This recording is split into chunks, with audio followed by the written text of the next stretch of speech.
Well, greetings and salutations, everybody. How are y'all doing? Welcome to the best damn movie show on the internet, coming to you live from John Campea's YouTube channel. Today, John Campea's not with us, though. He is celebrating his anniversary. Yay! Yay! So if you want to hop on Twitter, Instagram, show him and Ann some love. They're having a wonderful little vacay over in Vegas. So today, it is I, Chris Carr, holding down the fort. Hang on to your butts, everybody, okay? We've got a lot of fun stuff to get into. We're going to talk about movies, movie news, all kinds of good stuff, and we get to do it with all of you, so thank you for being here. And of course, I am not alone. I am with my buddy, the amazing producer, editor, wonderful comic connoisseur, hot toys guru, Robert Meyer Burnett. How you doing, Rob? You know what? Hang on to your butts. I got to just point out that was a great callback to Jurassic Park, especially for this weekend. This is why we love Chris Carr. Chris Carr is the real deal. She knows her stuff. Aww. And I am so happy here to be your wingman today. I appreciate that. Your check is in the mail. Thank you for the kind words. No. When I had COVID, I was looking forward to doing that. That's how we were going to do it. know. And I was literally sitting in the parking lot, and then I get the COVID test from Elizabeth, and I'm like, I called John. I'm like, bro. And I was looking forward. So this is long time coming. This is like the first mini episode of Rob and Chris Have Issues. Which is our new show. But I'm very honored to be here with you. And we're not just doing this show today.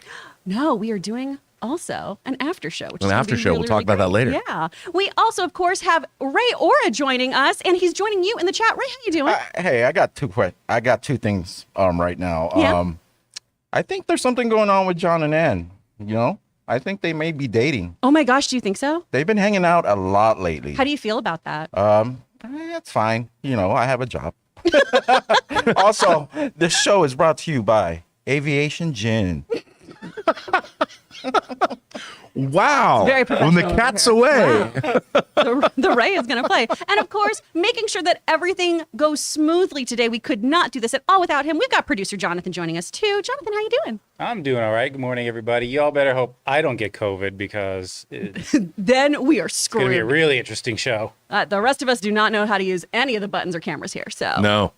we really appreciate it. And hey, guys, just a quick little bit of housekeeping, too. If you are wanting to tune into the show, but hey, maybe you're at work, you can't have YouTube up, you're on a jog, something like that, there is an audio-only version of this show, too. You can go over wherever you get your podcasts and go find the John Campea Show podcast version, listen to the delicious auditory version of this, hear RMB's wonderful ASMR voice. Hello, everyone. What a tasty treat for you. Tune in to the John Campea Show podcast wherever you get your podcasts. Ooh, so nice. Spicy.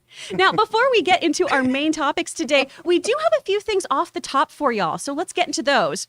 First and foremost, this comes as no surprise. It is Amazon's flagship show right now, I think. The Boys is getting renewed for another season. Yes! More diabolical. There we go. We're going to have more babies in Butcher. Yes. I am so hyped about this. And of course, we're going to talk about The Boys today, Rob, for our after show at 4 p.m. Pacific Standard Time. Again, you and I are together. Yeah. We're doing a show together. Boys The after unique show. duo. How are you feeling about this next season, even before this one's wrapped up? Well, just to give you a preview, I'll flat out say it. I think that The Boys season 3, the first 4 episodes, are an amazing example of genre television. And I think the writing is incredible. It surpasses the comic book. Oh, absolutely. The source material. And everyone on this production is working at the top of their game. And of course, the people at Amazon have seen the whole season. So they know what's up. They've obviously seen the hero-gasm. So why wouldn't you want to have a season 4? This is very exciting, and I can't wait. I mean, these 4 episodes have been so strong, not just as a fun, body, jaw-dropping show, but the character development, the plot development, the threat level is just amped up. I mean, not since Ramsay Bolton have I wanted someone to die as much as I want Homelander to die. Oh my gosh, yeah. But the thing is, you can't kill Homelander, but you can do what Khan wanted to do to Kirk. I'm not going to kill you. I've hurt you. Ooh. And I wish to go on. I have a question for you guys. Yes. Sorry. Do you need to watch the first 2 seasons? Because So- I was like peeking over when my roommate was watching season 3, and I was like, this looks kind of entertaining. Can I just watch it right from here? I mean, it's going to give you all the backstory on the characters and those relationships. The first season of The Boys is great. And I promise you, you will not sleep, Snorlax. Yeah. You will be so into this, right? It It's does really have good. pretty gory humor, pretty sexual humor and stuff like that. I will warn you on that. But like Rob was saying, it takes the comics, which are very, very shock-inducing and sometimes shocking for the sake of being shocking. Yeah. That's what they do. This really elevates the source material. So even though there's all that ridiculous over-the-top violence and sex, it's telling some really, really important stories, and it's really grounded storytelling too. Right on. Yeah. Because I watched the animated, the Diabolical. Oh, yeah. And I loved it. It was Oh, good. then It you'll was like the funny. show. You'll like it, dude. Yeah. You'll binge it and like it. You'll sit down and watch it in a day. What was your favorite episode of Diabolical? The poop, the poop one. I think. love the poop Anytime there's one. poop involved, it's nasty, but it's always funny. You can't do something with poop and it not be funny. I agree. Have you ever looked into how they'd have to go to the bathroom on the moon? Oh, yeah. No, it's very upsetting. Saying. Because For All Mankind also started, and it is excellent. As Oh, well. Wait. It dropped already? Yeah. I thought you said this weekend, man. Bro, it's okay. Don't we know that shows drop on Friday at midnight? Oh, okay. Actually, this dropped yesterday. It's Thursday. Okay, I'm going to check that It's out. really good. Lots of good things to watch. And speaking of other good things to watch, we have another off the top too about a wonderful, wonderful surprise kind of movie, right? Old Guard did not have any right to be as good as it was. A No. Netflix original, right? But anything with Charlize Theron, I am all for. Well, Old Guard 2 already has an amazing cast coming in. We are adding Uma Thurman and Henry Golding to the cast, which I know, quoting John here, it's never a bad idea to add talent, right? No. And this kind of talent. I love Uma Thurman so much. I think she's wonderful. I really need to check out her new show on Apple because that looks fantastic. You know, too. I liked it a lot more than a lot of other people. I started reading Yeah? reviews of it, and like the reviews weren't great, but I thought it was good. It looked really cool. And like you, I'm a huge Uma Thurman fan. I've Mm-hmm. always loved her. I mean, obviously her 3 collaborations with Quentin Tarantino in Pulp Fiction and yeah. Kill Bill 1 and 2. But I love her. I've always loved her. And I love that she's kind of coming back. Absolutely. And Henry Golding, I mean, he delivers on action too. I mean, it wasn't a great film, but Snake Eyes, he's magnificent. He commits to what he's trying to do here. And in Guy Ritchie's The Gentleman, Oh my as the gosh. villain, he was great. So great. I'm just happy he's still getting so many opportunities because what an incredible actor. I mean, this is a guy too who all of us were talking about should be in the running for the next James Bond. Agreed. Like he is fabulous. I mean, if you want to take Bond modern, Mm-hmm. I mean, they've been doing it, but the Daniel Craig films they were a little too dour for me. yeah. Henry Golding could bring back if you watch The Gentleman, he's dangerous, Mm-hmm. but he could bring back that sort of dapper. He could be a cross between Pierce Brosnan's Bond and Daniel Craig's Bond, and Yes. find that and have him please go on a mission. just have him sent on a mission. A mission? Yeah, not That'd be neat. like I don't want him to like go on his first mission, then his last mission, and he's always Yeah. coming out of retirement. Send him on a proper mission to go after some world-dominating megalomaniac. Mm-hmm. Can I get that? I would love that. Mm. Does this additional cast increase your excitement, Rob? Or how are Oh you no, feeling about the absolutely. second You know Guard? what? I have to tell you. I mean, while the Old Guard, I didn't think it was great. I really liked it. Mm-hmm. To me, it was like what I really miss is when I'd go to the theater and see like call them B movies. Yeah. That were really good. I mean, they weren't The Godfather, but if you went and watched a movie, The Hidden, New Lines, The Hidden from the late '80s with Kyle MacLachlan and Michael Nouri about. Well, I don't want to tell you what it's about, but there's aliens involved and strippers and Ferraris Sweet. and rock music. Sold. I'm in. Yeah, I know, right? I mean, literally, it's about an alien that loves strippers, wants to be president of the United States, and loves heavy metal. That alien's awesome. Right? I know. The alien antagonist was the audience. And I thought that was a great conceit. I miss movies like that. And The Old Guard seemed to me to be a great B movie, even though it had probably an A-list or A-level budget. Yeah. But I really liked it. It wasn't great, but I would give it a solid B plus. Yeah. And that's fair. I'm glad that world was really interesting. Bring I'm it on. excited to revisit it. But guys, the question's for you. How are you feeling about this cast? How are you feeling about Old Guard 2? Are you excited? Does this move the needle for you? Let us know in the comments down below. Thanks so much. All right, with all of that out of the way, let's get into our main topics, right? And how do we pick them? Well, it's really, really easy. All you guys are going to do is head on over to our website. You are going to go to www.thejohncampeashow.com/contact. Hit us up with your questions, things that you think we should be talking about, and if we deem them worthy, appropriate, timely, maybe, just maybe, we'll put them on the show. So with all that down and out of the way, let's get into it. Me. What's our first topic? Oh, thanks, me. Okay. From Mick. Oh, excuse me. From William. Hi, John and crew. Well, it happened. Deadline has reported that at 80.9 million and counting, Everything Everywhere All at Once has passed Hereditary to become A24's highest grossing film ever. Having seen it twice in theaters, I couldn't be happier. What are your thoughts on this? And do you think this success could embolden A24 to push for an Oscar campaign? Also, Chris, did you know that Sarah Finn... Sarah Finn was the casting director for this. I did know this. Sarah Finn is amazing. Thanks for writing this in, William. Sarah Finn, of course, is the wonderful casting mind behind so many Marvel properties. And as we've seen with so many things, most recently, Ms. Marvel, she nails it. Sarah Finn, you are doing the Lord's work. I love it. I'm so happy about this. Everything Everywhere at Once. I don't want to speak for everyone, but I feel like I'm speaking for everyone in this room. That's been the runaway hit for all of us this year. It's such a great film. It's beautiful, interesting IP. It puts the multiverse of madness to shame. This is a real multiverse. Rob, how do you feel about this? I thought it was great. I'm going to give you a theory.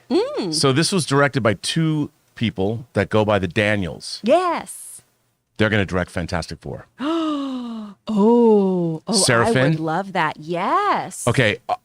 Now, by the way, I just want to say, don't know anything. We are speculating. This is complete speculation. I mean, there's been a lot of talk, obviously, that Fantastic Four is needing a director.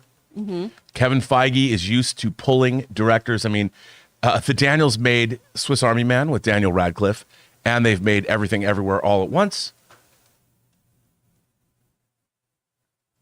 Kevin Feige is going to take them. And I'll even say this. If it's not Fantastic Four, it is going to be a Marvel movie. Their next film is going to be a Marvel movie, a film in the MCU. And everyone's going to be like, of course. Yeah. Of course. That would be such a natural fit because obviously they are just really, really great at juggling multiple storylines, multiple versions or variants of characters. I mean, look, they might not want to direct. They could be... Obviously, their first two films show a fierce individuality and level of. I mean, who would have thought Swiss Army Man would have worked? I love that movie. Let's get Harry Potter to play a dead dude the whole time.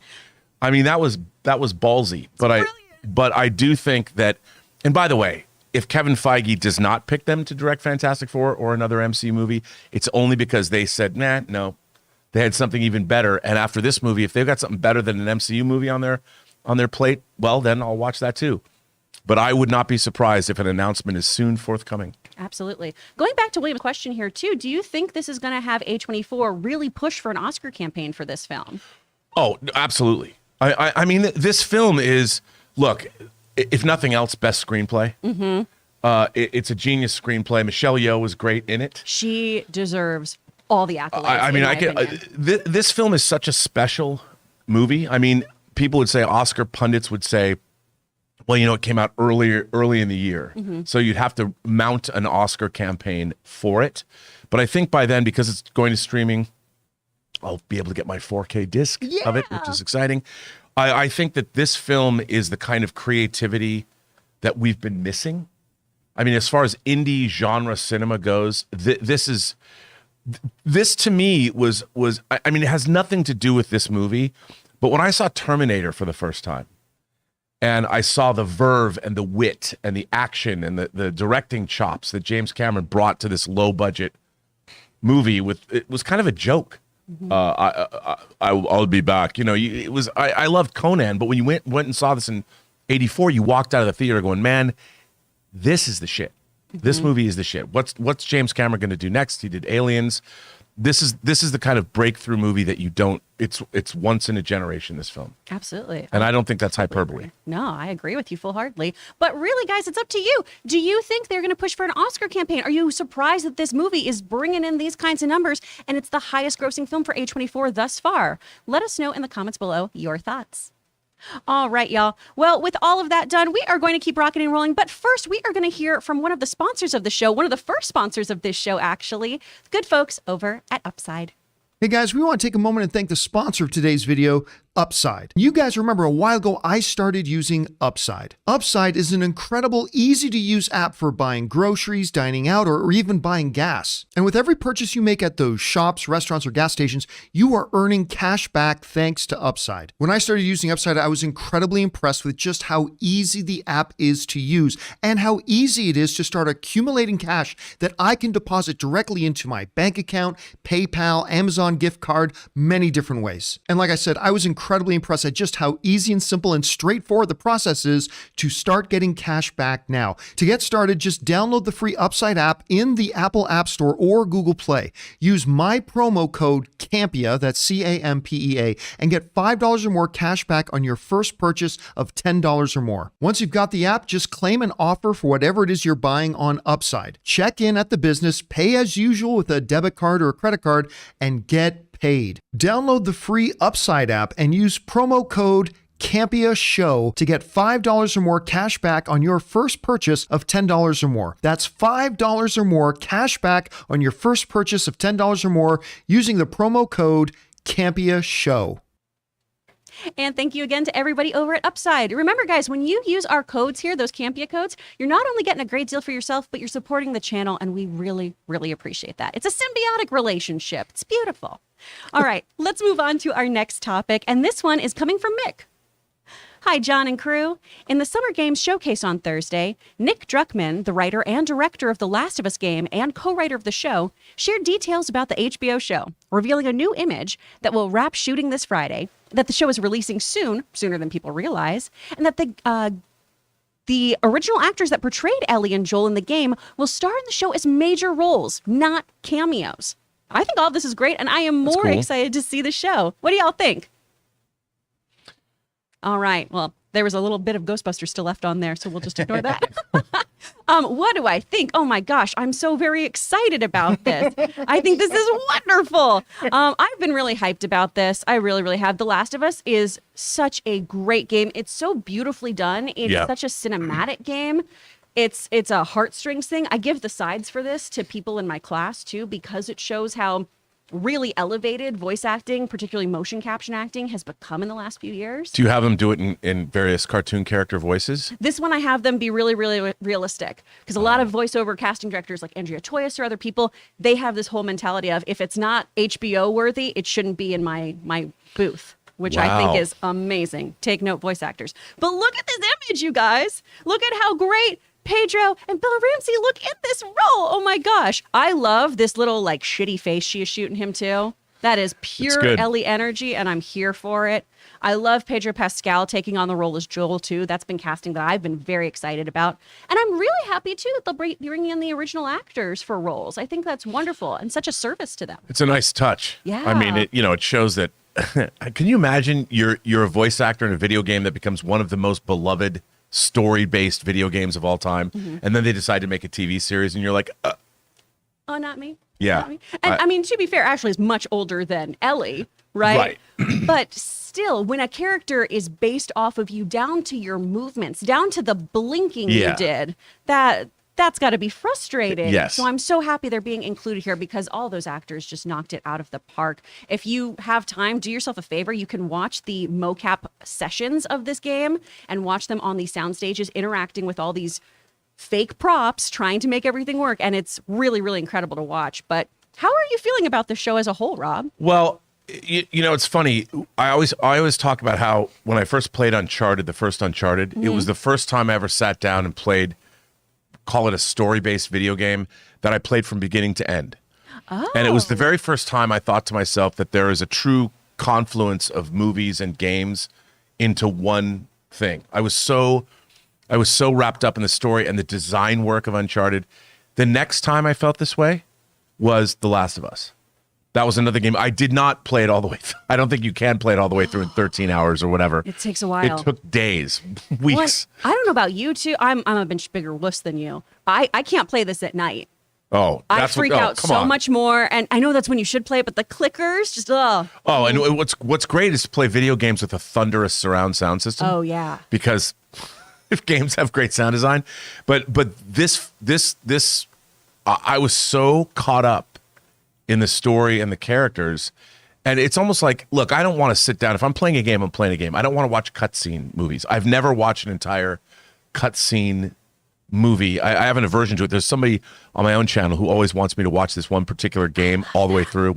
Have you watched the cutscenes of this thing? I'm like, no. And it's because I don't want to. But this game, I would imagine the cutscenes would make a great entertainment experience. They're gorgeous. They're so good. And you're directly involved in all the choices. So you as the player have such more of an emotional connection to it, which is incredible.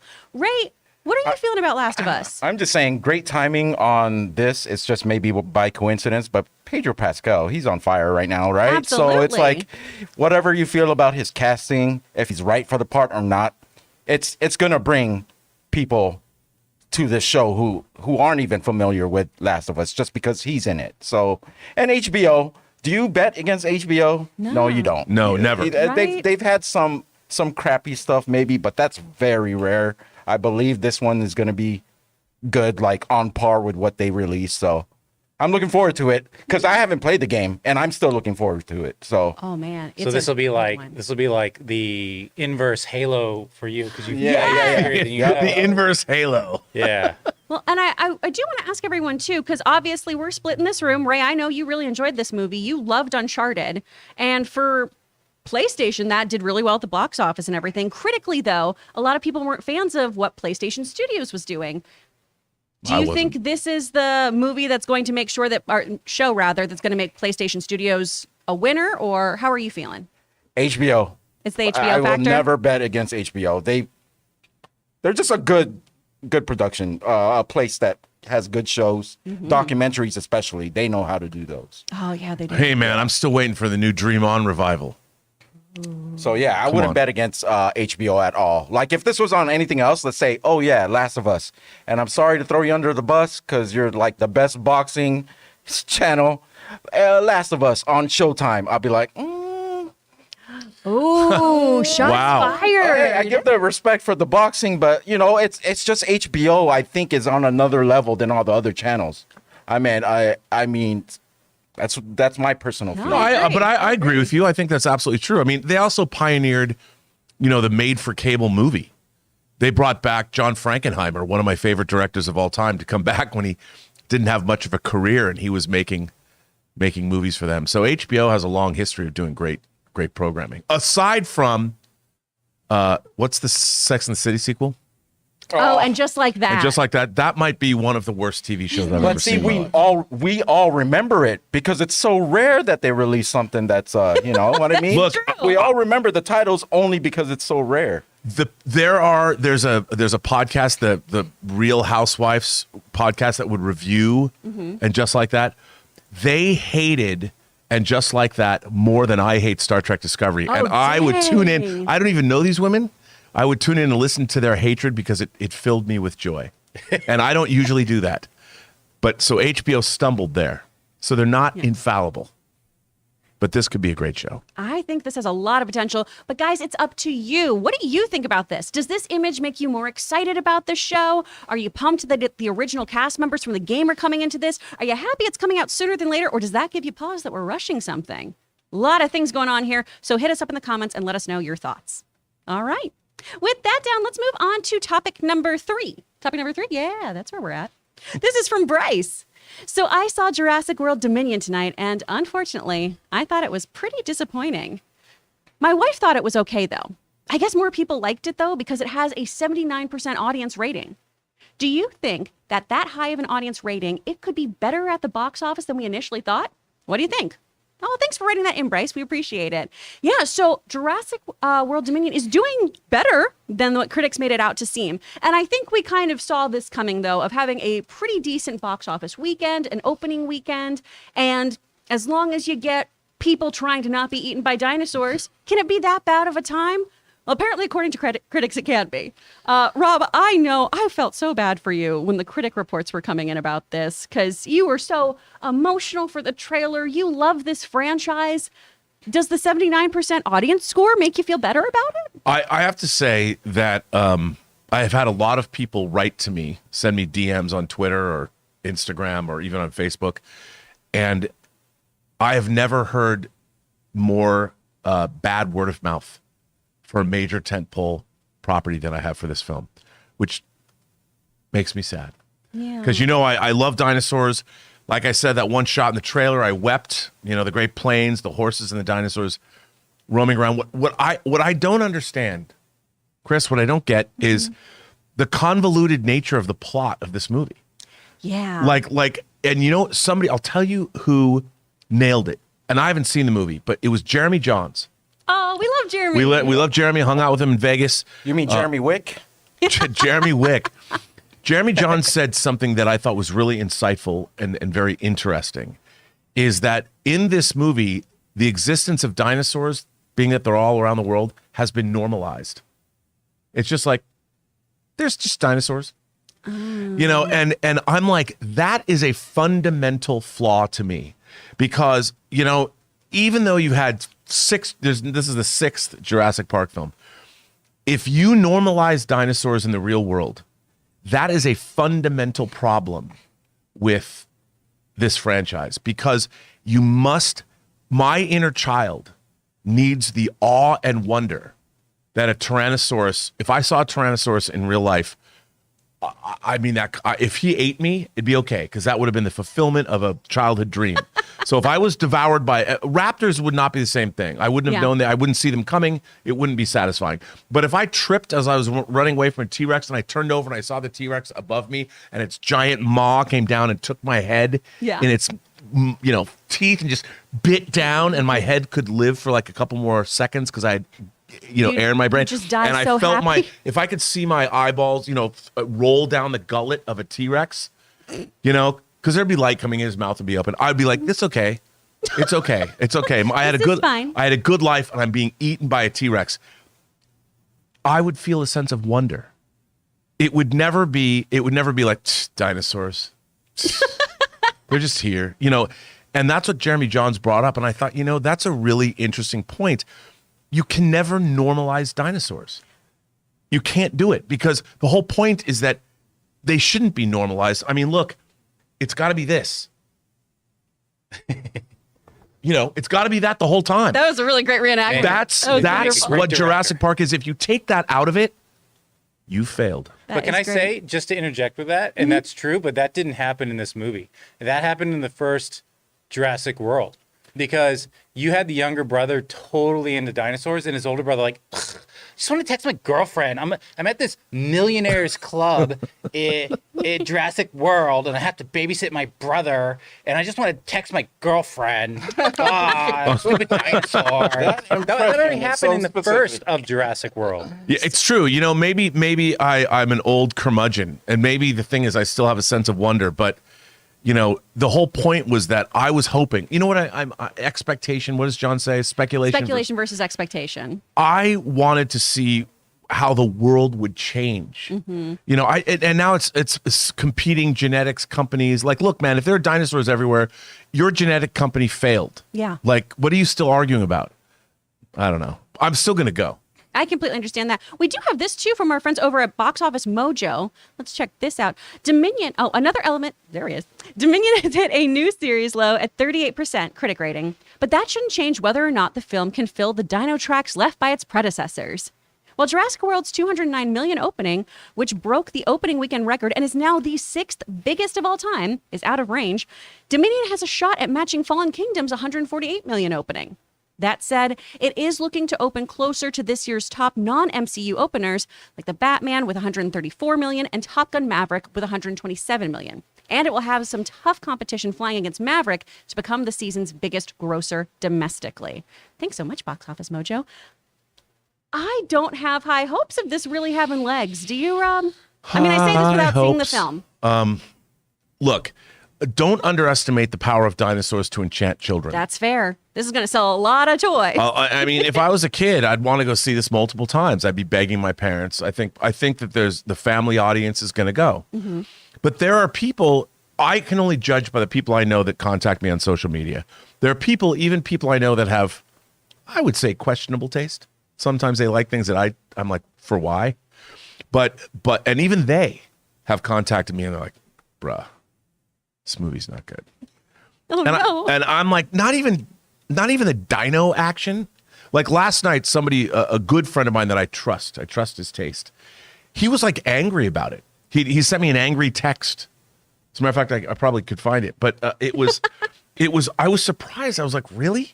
Angry text? About Jurassic World Dominion? Yeah, and I was like, dude, how come you're angry? I gotta, you know what? I don't want to hold up the show. Ray, why were you texting him? Reply to him right now. How come you're angry? Like 10 days later. Why so mad? What is this about? Ray, are you going to see this movie? Do you have any excitement Okay. about this? Here's the thing. Like when I read the reviews of people who do like it, I'm confident I'm gonna like it because of the reasoning. Okay. The Rotten Tomatoes low score, the only thing it does affect is my hype to go see it right away. But I will see it, and I think I will like it. It's just when it's like mostly universally, everyone likes it. That's when I'm like, oh, let's go opening night. Let's go see this thing. But that's all it is. I'll see it maybe on Sunday, maybe next weekend. In a 4DX theater. But from what I read from the people who did like it, I think I'm gonna like it. Okay. Yeah. Now, Jonathan is a huge fan of the Jurassic World section of this franchise. Are you going to go see this? No. Just full stop no. No. Wow. I saw the original of the World series, and it was okay. It was flawed, but I didn't expect. Like it was great. It was fine. I never saw Fallen Kingdom because I was like, oh, they're gonna kill all the dinosaurs from a volcano. That whatever. I ended up streaming it, and I got to the point where the Brachiosaurus is dying on the docks, and I was like, I'm out. Yeah. And I left, and I probably won't see. Dude, I haven't even seen Maverick yet. Do you think I'm going to see this? I'm going to go see Maverick. That's probably what you should do instead anyway. Yeah. Well, guys, let us know what you think about this. All right. Does the audience score make you more confident that this is going to be a fun dino ride? Or are you leaning more towards the critics and thinking this is going to be a dud and possibly the worst of the entire franchise? Hit us up with your hot takes in the comments down below. All right. With that down, let's move on to topic number 4. This comes from Ryan. Hi, John. I just read an announcement that a Thunderbolts movie with Jack Schreiber attached to direct is in the works. They will essentially be the MCU Suicide Squad. As I really like the members of the Thunderbolts we've met, I'm excited. It's a shame Thaddeus Ross's William Hurt is no longer with us. What are your thoughts? Are you excited? Thanks, and bring on the filthy. All right, thanks so much, Ryan. A Thunderbolts movie. Yes, which basically is Marvel's Suicide Squad. That's a pretty apt way of putting it. A little less, intense in their recruitment process, a little less severe. Although they were still villains. Yeah. I love this idea. I mean, I don't know if did you read the Siege storyline when Norman Osborn becomes basically Iron Man? No. And all the villains became the Dark Avengers. Yeah. It was awesome. Dark Reign. Yeah, I mean, okay. but they led the siege against Asgard in that storyline when Asgard was in like Oklahoma. That was like the completion of it. Yeah, yes, and the whole Dark Reign storyline. I loved all that, and like I hope if they're going to do the Thunderbolts correctly, that it would. I mean, we don't have really Norman Osborn in the Marvel universe yet. I mean. Just a hop, skip, and a jump away. In another universe. Introduce him. I don't know how. All I know is they said that the writer's take on this was great. I'm excited about this because and everyone's throwing out Suicide Squad. I mean, the one thing about I think Suicide Squad's different in that it's like, to me, Suicide Squad's the Dirty Dozen. If you've seen the old 60s World War II movie, The Dirty Dozen, where bad people are recruited by the government to do a job. The Thunderbolts are like knowingly bad. Like there's a different thing going on with the Thunderbolts. I don't think that they're equivalent. They're in the same realm. But they're not completely interchangeable. No, they're not. And it's like, this is not Marvel's Suicide Squad. This is a different thing. And if they have designs, like I would love them to do a Dark Avengers storyline. Oh, yeah. Where the Avengers are completely replaced.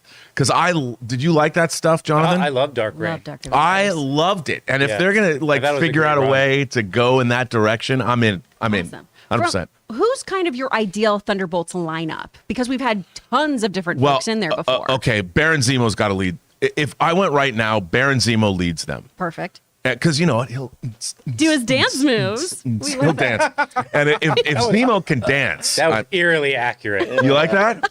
like that? That's what Rob does on the weekends. He goes to forgot Duck about that. A little EDM. Very nice. Very nice. The past life of Rob. But so you know, I would go for. I think Zemo should lead. Okay. But they did mention or Julia Louis-Dreyfus. Yes. Depending on where she's at. I mean, maybe she could be the commander, but that would be too much like Amanda Waller. That would be very Suicide Squad-esque. Which is, I think, why people are leaning so heavily to being into this. This is a change for change Suicide Squad. Hey, man, they could even do something like get the Red Skull off Vormir. Oh. I mean, I don't know if they'll do that. I mean, obviously, that's way out of that's. Unless, you know, for whatever reason he comes back. I mean, it's who knows? I don't know. I mean, There's that's a lot of possibilities. people are like, Rob, you're out of your mind. There's no reason why the Red Skull can't come back. He can do whatever he wants. Bring him back. He doesn't even have a face. No, right. Yeah, I mean, come on. So I don't know. They were talking about everybody from Yelena Belova for the new Black Widow. But it would just be the villains that we've seen. Yeah. The problem is the villains in the Marvel universe that we've seen are not as charismatic as they are in the comics. Although I love Baron Zemo, yes. I thought he was one of my favorite things in Falcon and Winter Soldier. Oh, so hands down. Bring him back. And obviously, Ray, you put him in the thumbnail. So maybe you've influenced my opinion. But Marvel, for sure, up until this phase, really, has had a very big villain problem. Yeah. Of it's felt a little twirly mustache at times. And then we finally got, the father in Shang-Chi, we finally got that wonderful, wonderful character there. We finally got some interesting villains thrown into the mix with Wanda and everything. Right. Well, so it's, yes, right? I'm sorry. I didn't mean to interrupt. No, you're we got fine. that lady from Seinfeld too, right? Who Yeah. seems to Yeah, be recruiting. Julia Julie Louis-Dreyfus. Yeah. So she might be the Thunderbolt Ross. Yeah, that's what, I mean, that's what I was saying, but that would be too much like Amanda Waller and Suicide Squad if they're trying to get away from those comparisons. I'm reading some funny suggestions from the yeah? chat. Morbius and maybe, but a serious one could be Nebula. Someone mentioned Nebula. She might be there. I don't know. Come hang out. She's redeemed herself. I in like so that many ways. idea, I think but it'd you be know fun. what? Should an extraterrestrial? I guess Red Skull's become an extraterrestrial. But yeah, Nebula. The thing is, I like what they're doing with her. Mm-hmm. I don't know if I'd want her to be part of the Thunderbolts. Well, yeah, I but, do think you that know. this is an opportunity to make these past villains more charismatic and That's give true. them some more ethos, give them some better writing, give them some better character development. And if we have them fighting for a common cause, right? If we bring in a commonality between all these different characters, then maybe we'll be more engaged with them. Maybe we'll find them to be more interesting, which would be really, really nice. I want to talk about this director too. Jake Schreier, who's done, he was on Jim Carrey's Kidding. He's done episodes of Dave, Minx, all kinds of stuff. How do you feel about him taking the reins on this one? Well, again, I mean, one of the great strengths of Kevin Feige and his team, Victoria Alonso, Louis D'Esposito, is their choice of directors. They've found people that the other studios would not necessarily associate with large tentpole properties. To me, this is more along the lines of hiring James Gunn to do Guardians. Mm-hmm. And I think that 'cause the obvious choice would be, well, let's get James Gunn to direct the Thunderbolts, which would be death because the man who reinvigorated the Suicide Squad and Peacemaker. Yeah. I think this is a great choice, and I think it's Kevin Feige once again showing why Marvel is the most successful studio in Hollywood history. Oh, absolutely. We've got this great article, too, from Deadline that's going to go into a little bit of the potential of who could be here. So Deadline writes, another element that remains vague is which characters will be part of this team since the film is technically still in development. Though sources say Marvel has been in touch with certain individuals who already are part of the MCU to make sure to keep an opening in their schedules for next summer when it shoots. That said, some of the characters who could be appearing in the film include Baron Zemo, Yelena Belova, Ghost, Taskmaster, the Abomination, U.S. Agent, and the Winter Soldier. General Thaddeus Thunderbolt Ross is also a possibility since he is the person in the comics who assembles the team, hence the name, but that is unconfirmed and no deal for any actor has closed. I don't know if they will recast William Hurt And I don't think we've introduced a character who could do this is in honor of Thaddeus. I was so close Right. to him. I mean, I don't think Betsy, is going to come back and be like, you know what Dad would have wanted? Me to do this. Yeah, no. Wonderful scientist, me to do this. But how do you feel about some of these folks? Ghost, Taskmaster? I love Abomination in this. Yeah, I mean, that's the list of, that's Yeah. their list of, which wouldn't be usually bad. there? Yeah. That wouldn't be bad. But I think, look, they can't recast William Hurt the same way they can't recast Chad Boseman. They can't. And I think that the fact that someone like Thunderbolt Ross was taken out, felled by cancer or something like that within the MCU could be very poignant. Yeah. But it would be his design. Whoever steps up. And by the way, here's an opportunity to create a new MCU character that maybe doesn't have a comic analog. Hire some actor like a Sam Jackson to play Nick Fury, but hire an actor and say, okay, look, you're going to be our new military liaison character. You're following the footsteps of William Hurt, and we're going to sign you for 5 movies. Somebody off the wall. Somebody, like somebody that's exciting. That's cool. That you could believe would lead. I'm going to put you on the spot. Who would you want? Oh man, who would I want? Oh my God. It's tough because it could be a male or a female character. I guess you can't make it female because then people would say Amanda Waller. It'd be too much like that. I mean, I don't know. I was thinking like somebody like Guy Pearce, but he's already been in Iron Man 3. Sam Rockwell coming back. Oh, That's who it is. You know what? It's his. A lot of Justin sense. Right, Hammer you said comes that. back, and it's his idea to do the Thunderbolts. And here's the thing, because in the comics, what do you got? Norman Osborn. He's already linked into politics. Yep. He's a businessman, and he's convinced everybody that he's not, deranged anymore. Yeah. Not that Hammer was deranged, but it's perfect because he is linked in politics, linked in government, linked in bureaucracies, business, all of that. And someone mentioned it in the chat. There's a possibility of Punisher being on that team too, right? Oh, Introducing the new Punisher. I forgot who said that in the chat. that's a great idea. Would But we you know bring what? back Now that I Bernthal? just 'Cause that's who I want. what's that? So will we bring back Bernthal to be Punisher? 'Cause That's what I mean. think he's great. Because you've already brought back Charlie Cox. Exactly. Why not bring? I mean, that's a great idea. It's funny. I don't know the Justin Hammer thing just off the top of my head, but I like that idea I love that. because he's already there, and I love Sam Rockwell. Oh, he's wonderful. So Oh my good. gosh. Imagine all these characters Imagine on the raft, all the characters, and then Sam Rockwell's in there too, and he's just talking to them. Just moonwalking And through Sam that Yeah, prison. Sam Rockwell, has to do that little too. dance he does with his feet, that he does in every movie. Yes. That man, when he first danced in Charlie's Angels, when you realize that he's a bad guy, I was like, why am I more into him now? We're going to unpack this for the next 20 years of your life, Chris. It's true. Yeah. Well, guys, the question is for you. What do you think of a Thunderbolts movie? Does this director get you more excited? Who do you think is going to be assembled for this less prestigious kind of Avengers group? How are you feeling about it? Let us know in the comments down below. All right, y'all. Before we get into our super chats with all of you, we are going to take another quick break. These are from the folks over at Storyblocks. Check them out. We want to take a moment and thank the sponsor of today's video, Storyblocks. Guys, I have been an enthusiastic fan and user of Storyblocks for years. I go to them whenever I'm in need of content creation assets like royalty-free music, video clips, or templates for my creative projects, ranging anywhere from little editorial videos to my very own full-feature documentary. Storyblocks helps you bring your stories, videos, and projects to life without sacrifices due to time, budget, or access to resources. They have over 1 million different story assets ranging from stock videos, audio and music, an in-browser video editor, and they feature pre-designed templates, animations, and outros. Storyblocks uses an affordable subscription model, and their unlimited access plans offers, unlimited video and audio downloads rather than a costly pay-per-clip model. With Storyblocks, you'll be able to create more content and, more importantly, better content, all while using a subscription plan that fits your budget, utilizing unlimited downloads of demand-driven and diverse content. So if you're interested in upping your content creation game, head over to www.storyblocks.com/Campea and get started today. That's www.storyblocks.com/Campea. And thank you again to everyone over at Storyblocks. This is one that I actually use. I download their music so I can have royalty-free music for when I'm cutting demos for people. They are a great company. They're wonderful. That will save your ass. Oh my gosh, yeah. It's so fun listening to commercials now and being like, that's on Storyblocks. I've downloaded that same thing. I know what that is.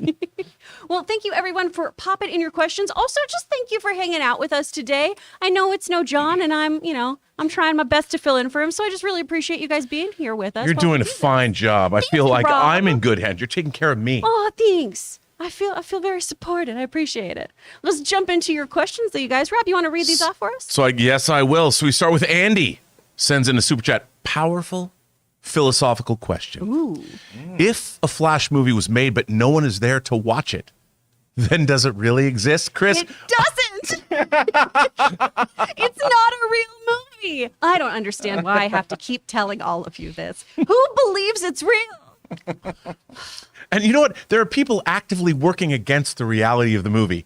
Mainly the star of it, which I don't know what that means. But I was going to say, Ezra seems to really not want this movie to exist. wow. Really trying hard to get it pulled. Oh, all right. What's next? Jasmine Jones sends in a super chat and says, Part 1. The theme song to Kim Possible is actually Call Me Beep If You Want to Reach Me, not. And it came out in the 2000s. Still crazy how it came out 20 years ago. Does she have a part 2 there? Part 1, the theme song. I don't know if she does. Well, we'll find out. Jasmine, did you write something? yes. Part 2. Debbie Reynolds played Kim's grandmother, and Patton Oswalt was Professor Dementor, a fun villain, and there were other famous guest stars. And Kim Possible was a great show. It was a great show. It was Christy Carlson Romano as Kim Possible, who, of course, was Ren on Even Stevens. And then we had, oh, gosh, I can't think of his name right now. I'm totally blanking on it. Will, what's his last name? The brother from Boy Meets World played Ron Stoppable. Chat, help me. Why am I blanking? Friedel? Is that what I'm thinking of? I don't know. We'll find out. I loved this show so much. I sang the theme song the other day, and Aaron and John looked at me like I had 3 faces. Well, that's, yeah. You know, everything's it's when you saw things that matters. Exactly, right? It's true. All right. Well, It's thanks for giving us those little bits of trivia there about Debbie Reynolds. That's awesome. I did not know that. Yeah. Of course, Debbie Reynolds, star of Singing in the Rain. Oh, beautiful movie. Wasn't that her first film too? One of them, yeah. Yeah, It she might had have been a baby in her that. lead. She was so good. I loved her in the Halloween Town movies, another Disney movie. Those are good. Oh, those are great. I Thanks, like those Jasmine. movies, actually. All right. Dante Sorecchia? Sorecchia. Sorecchia. Dante Sorecchia says, after this recent episode of The Boys, how much more proof do we need that Jensen Ackles should be Wolverine? I have to tell you, Dante, that ain't bad. Ooh. You know, he's in the small glimpses we've seen of him, and we see him rapping Blondie's Rapture in this episode. He's great. Yes. I could see him being Wolverine. But is, you know, I kind of like the Taron Egerton thing, a shorter actor playing Wolverine might give us something different or new, but I don't know if people will get past that. They want that. I mean, I still want Daniel Radcliffe, and I know people are going to have a hard time with that, but he's played a corpse that farts you across the ocean. I think he could be Wolverine. I don't disagree. Yeah. Wolverine is like 5 feet tall. Exactly. That's why Cyclops or Colossus could throw him. Fastball Love that special. move, yeah. Raymond Verada sends in a super chat and says, it's the 20th anniversary of Brotherhood of the Wolf. By the way, would you be surprised to know I have a great French 3-disc DVD import of Brotherhood of the Wolf? It's not Blu-ray, but I do have the Blu-ray, but it's not as good anyway. Somebody needs to go back to that negative. Leave your brain at the door for French Revolution martial arts versus the supernatural. Raymond, I never leave my brain at the door, and you are right, because that movie rules. I have never seen that. Well, you know what? This is why your life is not as complete as mine is. Oh, dang. All right. You need to see. You know what? check this out. I have to say, it's a great date movie. Oh, okay. You should watch it. All right. Logan, Come on, I'll you and check it Logan out. would love it. I actually saw this movie. I saw it once, and it was obviously 20 years ago, and it was one of those audience screenings, you know, where the guys with the leaflets come out and say, "Hey, do you want to see a free movie on Thursday?" And I was like, "Oh, sure," and it was for that movie. Did you like it? I loved it. It was great. Brotherhood of the Wolf is great. It's one of those movies not a lot of people know. It delivers. It's a genre pastiche. Ooh. Really good. Ooh, Really good. nice. Blue Jay says, gonna go see Jurassic tonight. Woohoo! Oh, but is it a woohoo? They have a little face, so is it a woohoo? Hey, you know what? You got to go into everything thinking woohoo. Not everything, Rob. I don't know. Every girl I've ever kissed, I wanted it to be a woohoo moment. But did you want her to fake that? No girl ever faked it. Oh, honey. Okay. Our next question. I bet they did it, Rob. Sam Ask Fisher. Nova. Sam Fisher says no. Sam Fisher says Daniels was my outside pick for Fantastic Four 2. Well, Sam, great minds think alike. No, I think that you're thinking along the right lines. I mean, if you look into how Kevin Feige has picked his directors, you know, James Gunn himself, he had done Slither and Super, which both were around the $3 million level. I mean, obviously, Everything Everywhere was more than that, but Yeah. but these are directors. What Feige understands is it doesn't matter how much money you have. It matters, are you a good storyteller? And of course, he also knows that we're giving you an opportunity to make a $150 million plus movie. Yeah. But you have to work within our parameters, which I think is a great thing. And so, yes, again, you and I, Sam, we're thinking alike. 2 peas in a pod, Sam. Oh, my goodness. Peas in a pod. Sam Fisher goes on to say, I think we all knew Thunderbolts was coming, but it's nice to have the confirmation.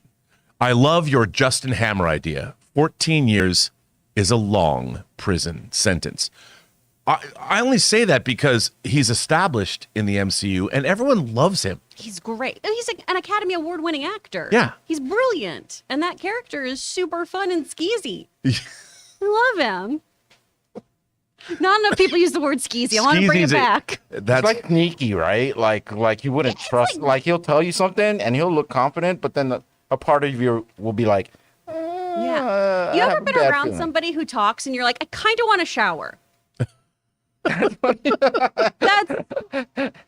Are you trying to tell me? no, Ray, I love you. Yeah, but the thing is, if it's girls that talk when they make me need to have a shower, It's a very different experience. but I think I've done well that night. yeah, then you're doing great. Yeah, it's good. Yeah. It's Oh, good. wow.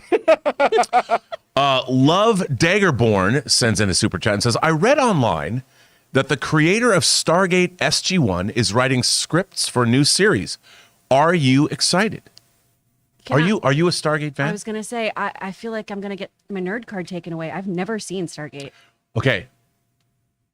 I can commiserate Okay. because I had not either. Mm-hmm. I'd seen like a random half episode, and on my own YouTube show, people are like, Rob, how can you not watch Stargate? I'm like, I love the movie. Mm-hmm. I really did. But I never watched the show. I have to say, I sat down. It was one of those things I'm like, oh, okay, I gotta watch some Stargate. It's really good. Okay. Like from the first like 3 or 4 episodes, I was hooked. Now, it's daunting, and I have not watched Stargate Atlantis or Stargate Universe, and there's like 28,000 episodes of the original Stargate SG-1. It's like, but it's good. Okay. It's good. I'll So check it out. So anyone who wrote for that show, I'd be excited. Yeah. We don't know anything about this new show, though? I don't think so. Apparently not.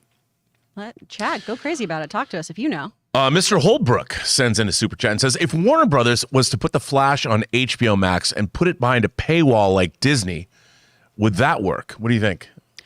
Ooh, would people pay for it though? Yeah, I mean, that's one way to approach it. I think it does take away the bet of putting it in the theater, which is much more expensive, right? Putting it on streaming does at least cut your costs, but will it make as much money? And already it seems like it's not going to make much money, just given this terrible, terrible lead actor who insists on making it so they can't be present for any of the press tour. Like Ezra No. Miller cannot be on this press junket. And the storyline is still evolving. Whatever's going on there, like that girl's Instagram post actually Yeah. came before. She made that post before this story broke. Oh, Like 2 days that's before the interesting. And like we said yesterday on the show too, y'all, none of us know anything about what's going on there, and neither do you, right? We don't know how this family is interacting. We don't know anything that's going on here, and we're not going to cast judgments on how this family is interacting or how these people have interacted with one another. But from a movie standpoint, when you have somebody who has this much bad press with a arrest record and violent history, we've seen much more done for a lot less. And so maybe putting it on a streamer is what they're going to ultimately have to do, especially if they're never going to address it. And I would advertise it like William Castle, who made things like The Tingler back in the day, starring the most notorious bad boy actor of our day. Someone who's offended everyone. He beats women up. He chokes them out. Watch The Flash. Oh, no. I mean, it's a different way to go. It's a different way to go. I mean, he makes Shia LaBeouf look like an angel. Can you imagine? Remember when Shia LaBeouf just apparently had like a bad attitude? Remember when that was enough to get an actor to be like removed from films? Yeah, Maybe- I remember. Yeah, I was at the Troubadour one night. Actually, the night that Shia got in that car accident and broke his hand, and everyone was like, "Oh man, he's just a liability." He got in a car accident and broke his hand. This compared to this, I don't know. Right. Maybe you got to like make Ezra Miller memeable, like put him against a green screen. Just do it. Oof, I feel like we've gotten to a point though where they've just done so much horrible stuff. Can we really laugh at it? Because it's No. so much violence against people. Man. No, that's the really disturbing. I mean, yeah. part of it. I know I got off the rails here. Should they put it on streaming? But that's. I mean, if you that's just really woke up in hilarious. someone else's house in their bed, that's one thing. Yeah. As long as they weren't in it. Aviation But- gin, baby. Yeah, How was your Vegas, Ray? Wow.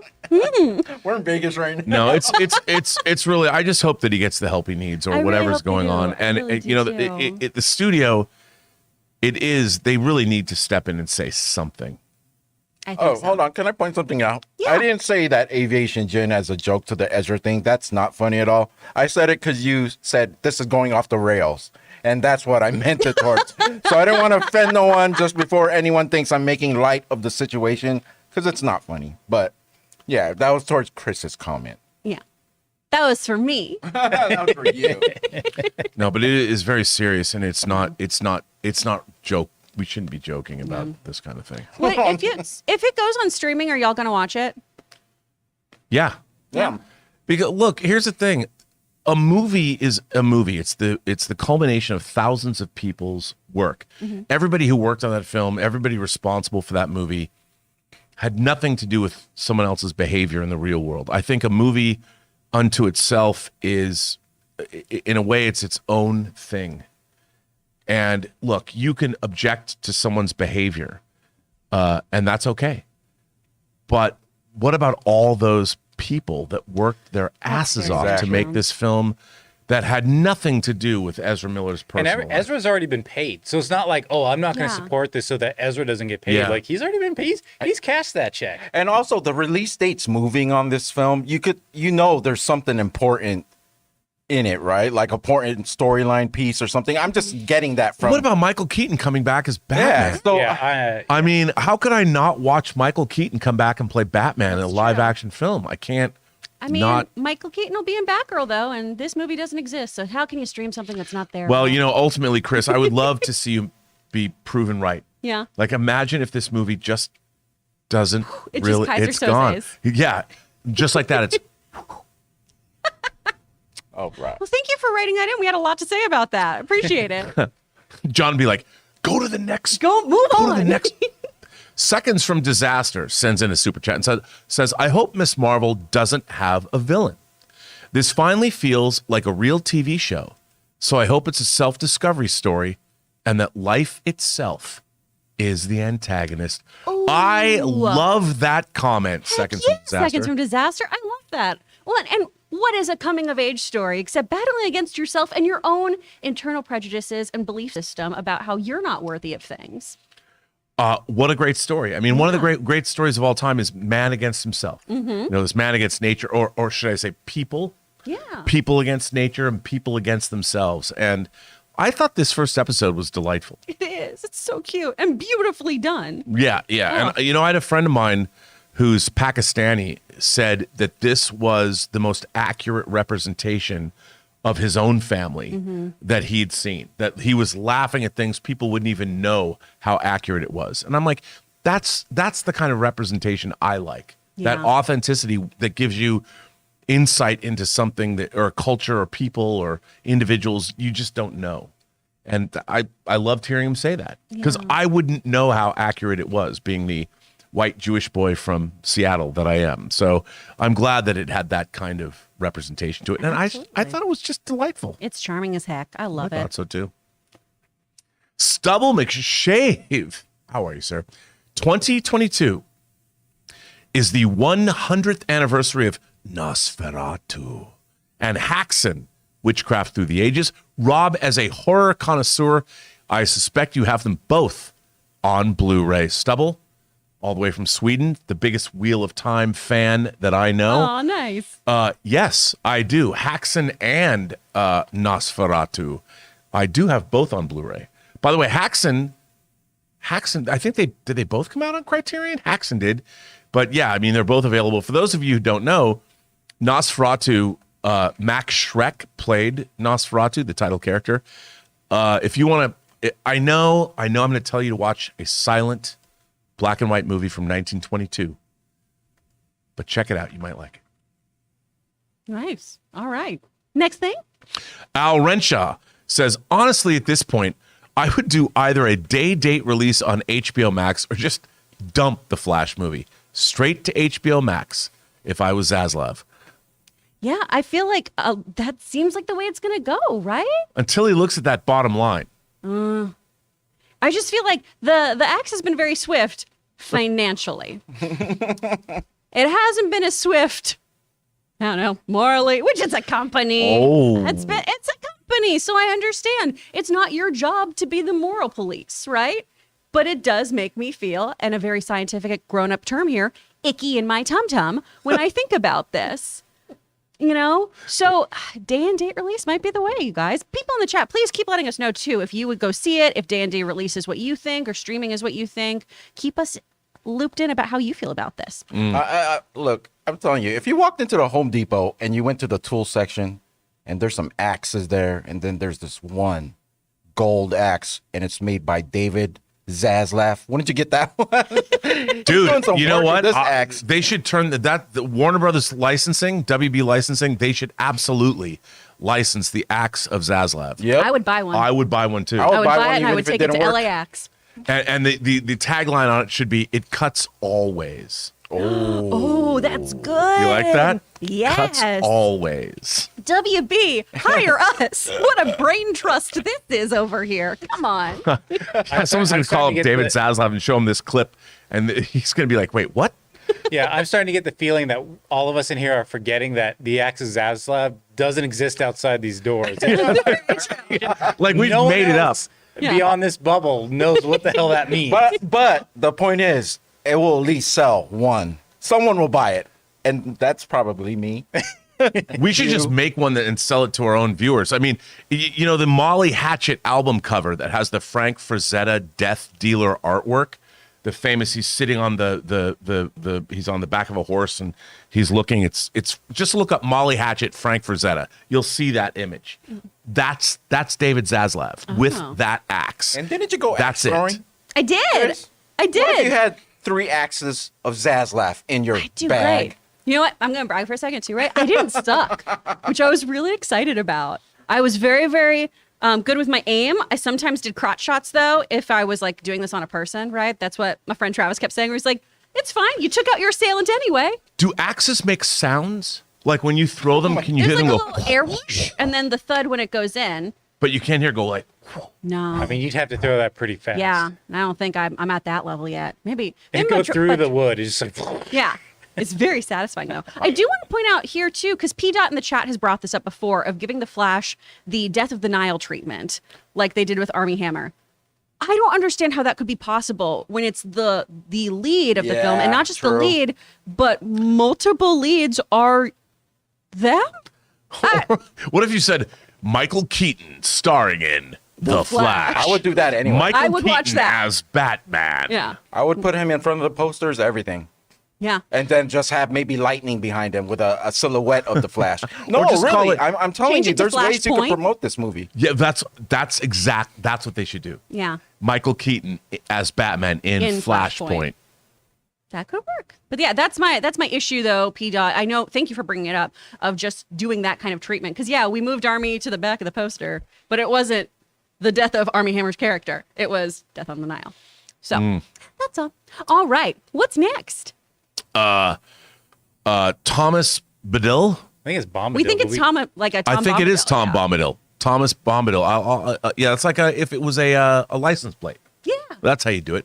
Tom Bombadil. I'm sorry you aren't in the Lord of the Rings. I'm sorry. Rob and Ray. What the hell? With John away, I thought the show would be just 2 hours of you imploring Chris to watch For All Mankind. Well, you know what? That's not a bad idea, Chris. I was going to say, I'm here all day today. You Chris, haven't seen it? Can I I haven't just watched any of it. Can I just say, sorry. For All Mankind is a wonderful show Okay. that is inspiring. It's about the America that we should be living in. And in my head canon, it's the world that Star Trek came from. Oh. The people that wrote on Star Trek The Next Generation And wrote on it. And Go ahead. Go ahead. and go. now, Ray, where does season 2 mostly take place? On Earth. Hey, that was a twist. Oh, my goodness. In Houston. Okay, bro. In You're- NASA. Okay. Where did they build a base? Oh, yeah. I know that part. But most of the... You're I just remember okay, you're not supposed to be literal. You're supposed to say the moon, baby. the moon, yeah. But are That's they what I on was the waiting moon? for. Do they look... No, they're going to still on the Mars moon, in this right? episode. Oh, the Mars. See, well, and The I Mars. should watch it. I grew up in Houston. I worked for NASA's Space Center Houston. I love space. And you Okay, haven't you'll love seen this. this. By the way, I Yeah. didn't even finish this question. Sorry. Just so you Yeah. guys know. I can't believe I set you up to talk about the moon, baby. I'm sorry, man. Man, you let me down. Baby. John's going to look at this. Baby. He's going to fire us all after the show. No. We're done. Wait. I will announce that I am not going to use my Campea Plus subscription for this.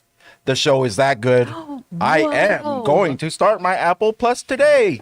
It is that TV good. Plus. Oh my Yeah, God. By the I way, like From the show Earth to the that Moon, much. the last episode of season 2 of From the Earth to the Moon is one of the greatest hours of TV of the last 20 years. Oh, dang. Okay. I definitely have to check that out then. Tom Bombadil says, jokes aside, For All Mankind is everything. It is everything. It is Oh my gosh. Is Love that you in a very, like, guys. Stefan Have way? a great weekend. I mean, I would say this. I would say For All Mankind and The Boys are the 2 best genre shows on TV now. For us old folks. No, for anybody. Let me read this member chat. I've only gotten one so far, just before I forget it. Oh, sure. It's CMG2491. He writes, just want to send a shout out to y'all with our emojis on there. Amazing job today running the show. Game day. Game day. Dang. For us, we're the game. It is us. We are afoot. Lowercase g, but it's game day. And I have to say, I missed getting my first opportunity for you in the driver's seat, and I'm having a fun time. This is nice. Well, and Rob was so sweet too, guys, because he was texting during the show to be like, I'm so sorry. This really, really sucks. And it was so nice. Just be like, oh, my buddy's Yeah, I mean, trying to I had support me." COVID. I mean, because I'm a Yeah. huge Chris Carr fan. I'm like, And sucked. I do. Yeah. Sucked I couldn't be on the show. And the thing is, I was in the parking lot. I felt like I was some schlep rock to like let everybody down.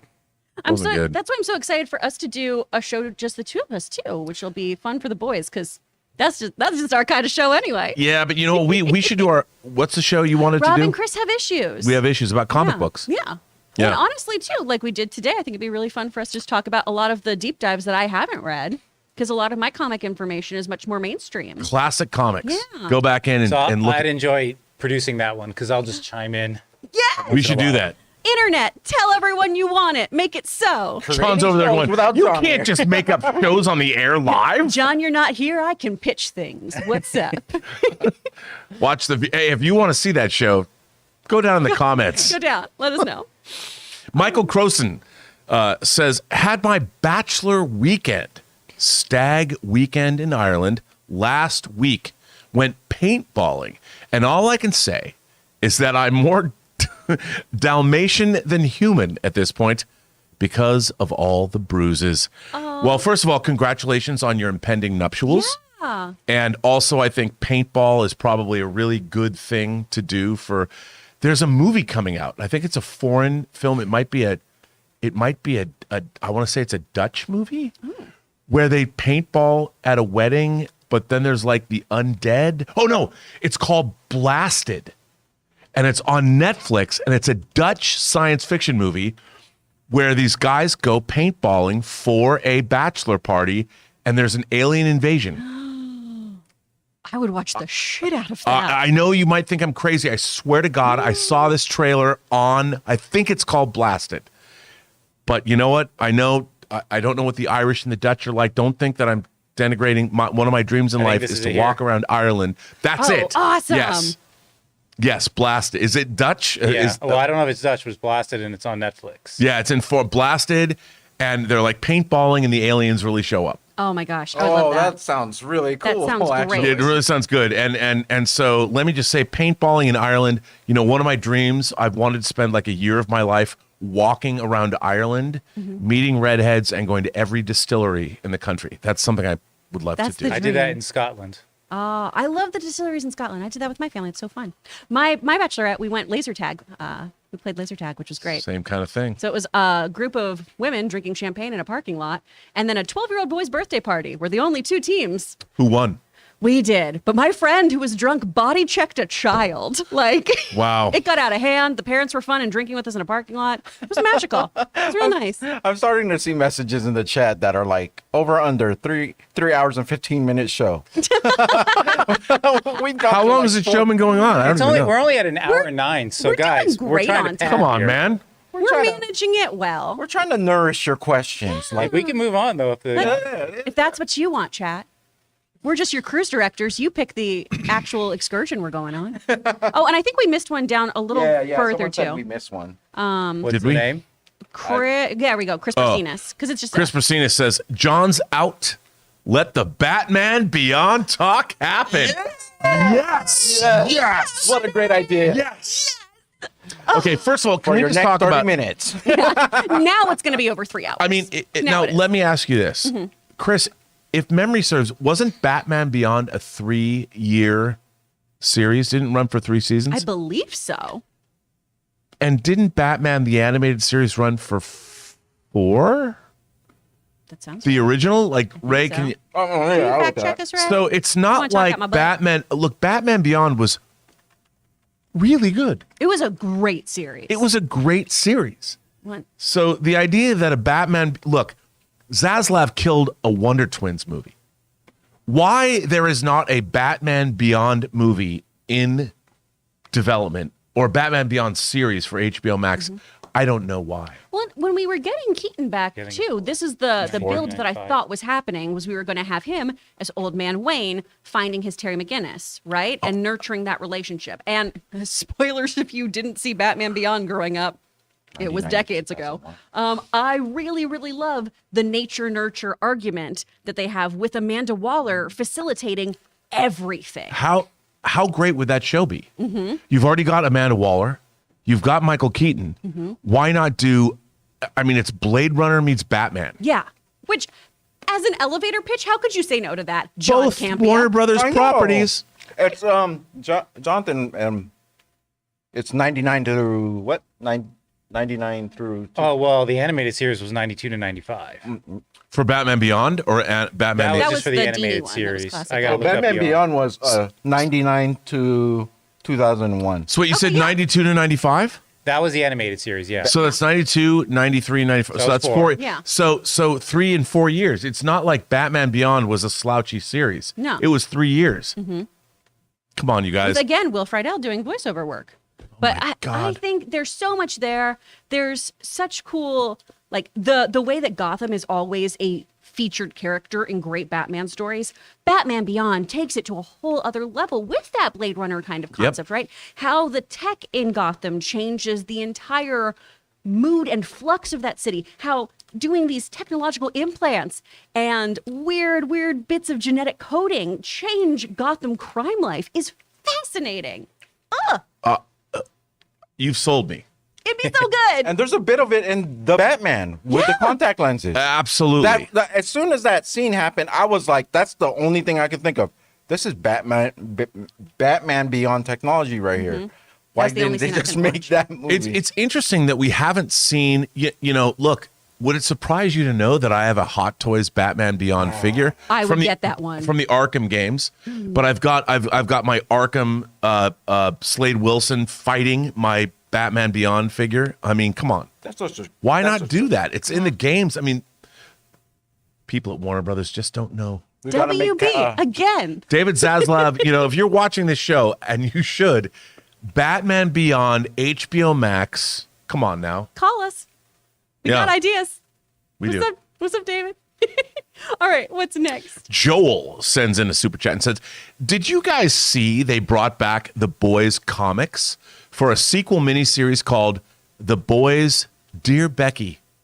Also, is it safe to buy Hot Toys on Amazon or should I stick to Sideshow? Ooh, Joel. Ooh. Well, first of all, I did not see that they have that. Have you seen that they had a new series called Dear Becky? I was not aware of this at all. Becky was the name of a girl. I have never dated a Becky in my life. No. Oh no. They scare. No, I was just saying they scare me. Okay. Becky scare me. Yeah. They are see- strict. They're very strict on the playground. They tell you can't play where you want to play. They're bossy. Well, they have leadership potential, That's Jonathan. true. They're Thank bossy you very though. much. But It's funny because I did know a girl named Becky Rosen, who was the daughter of my mom's best friend, who was delightful. She was like the one Becky I've known since I was a kid. I don't know why Becky scares me, but if there's a Becky, there's a reason why in the boys' comics they use Becky as the name. Well, that's Butcher's wife. So Yes. what I just saw here is it's the main plot focuses on the premise that Huey found Billy Butcher's diary, where Butcher talks about his life before and after the death of his wife, Becky Butcher, and it's an 8-issue series. Didn't know that. I thought it was just some random Becky, not Butcher's wife. But that sounds good to me. Bring it on. Yeah. Just remember, if you are watching the show and you've never read the comics, if you think the show is very graphic, the comic is a whole other level. Oh, It's but I thought sometimes to its detriment. yes. Oh, absolutely. I think know? I think a lot of times it was shock and all because they could.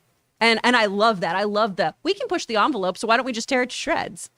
But this Yeah. elevates the source material in a way that I haven't seen other adaptations do it. I mean, the Hero-gasm storyline, when you see Homelander and Soldier Boy, you're going to be like, are they going to go there in the show? I don't I don't think I so, don't but think maybe. so. I don't know. Probably not, but maybe. And then for getting Hot Toys on Amazon, that seems sketch, Rob. Well, no, here's the thing about Hot Toys. This seems silly to say, but there are counterfeit Hot Toys. That makes total sense. They're so expensive. So and look, the North American distributor for Hot Toys and European as well is in fact Sideshow. There are many retailers. I don't want to come out and say that you should only buy from Sideshow. I've been buying from Sideshow for 20 years, but there are people all over the world that sell Hot Toys. There are other great retailers. Toys Wonderland. I've bought a lot of stuff from Toys Wonderland in Hong Kong. I have bought stuff. There's a place called Monkey Depot. Monkey Depot. I think adorable. Yeah, I know Monkey Depot. I've been buying from them for years. Yeah, I love that store. Yeah, Monkey Depot is great. And there's 1/6 kit or 1/6 or 6 scale outfitters. Okay. There's all kinds of places to buy from. But his question seemed to be he wants to be sure. So the for sure thing is Sideshow because yes, Yeah. that's- you'll you're- never get a counterfeit. And they also have these installment plans, and that's the reason why if I were to buy one for my own, I'm not. John is. Eventually, when I win a bet, I'm going to get it from Sideshow just because there's installment plans. And Yeah, I mean, and Sideshow offers so much more than just Hot Toys. They have so much more stuff. They do their own statues. They have lots of other collectibles there. And you know, I Sideshow is a company. There was a guy named Tom who worked at a place called Kitcraft that was in the Valley, and it was a craft store, model store, and he would paint figures. He was amazing, and he was one of the founders of Sideshow. So, anyway, not that that's pertinent to Sideshow. Yes, It's nice when something is pure in the valley, though. yes. So, Joel, thank you for that. Is the Valley pure? No. Isaac sends in a super chat and says, "Saw Jurassic World Dominion last night. Oh, it made Rise of Skywalker look like Return of the King. Yep. Oh. At least I saw the OG in theaters with the double feature." Meaning, That's right. They were going to see yeah. both of them. So they saw. You know, I don't like to live in a world where that happens. Yeah. I do, as much as I, will shit on movies on this show, because it's kind of my job to have a hard opinion sometimes, I don't want a movie to be bad. I never want a movie to be bad. I wanted to go into Morbius and be like, this is the best movie I ever saw. I'm going to Wait. Come on, I'm gonna stop you right there. No, you didn't. I want it to be good. I wanted it to All right. surprise me. All I right. didn't want it to be like, this is going to win Academy Awards. But I wanted to be pleasantly surprised. Yeah. Well, it's so hard to make movies. It's really hard to make movies. Gosh. The shorts that I shot earlier this year, we're having to do all this work on and ADR and do all this. And it's literally for 5 minutes worth of footage. Yeah. To make a whole motion picture with all these different special effects, all these different moving gears, it's a lot. So it's really disheartening to see it, especially when you add on that is a beloved piece of IP that, I think so many of us, it's a really special franchise. It's something that I've grown up with. It's one of the things that made me think that science was cool and made me feel less nerdy for liking it Right. and wanting to learn about it. And it was something that didn't get me made fun of anymore, right? Where it was like, you're not allowed to like these dinosaurs. You're not allowed to like this. It was, no, it's cool because it's Jurassic Park. I mean, here is a crown jewel franchise. How do you not make it great? And again, what's really interesting? I think simplicity.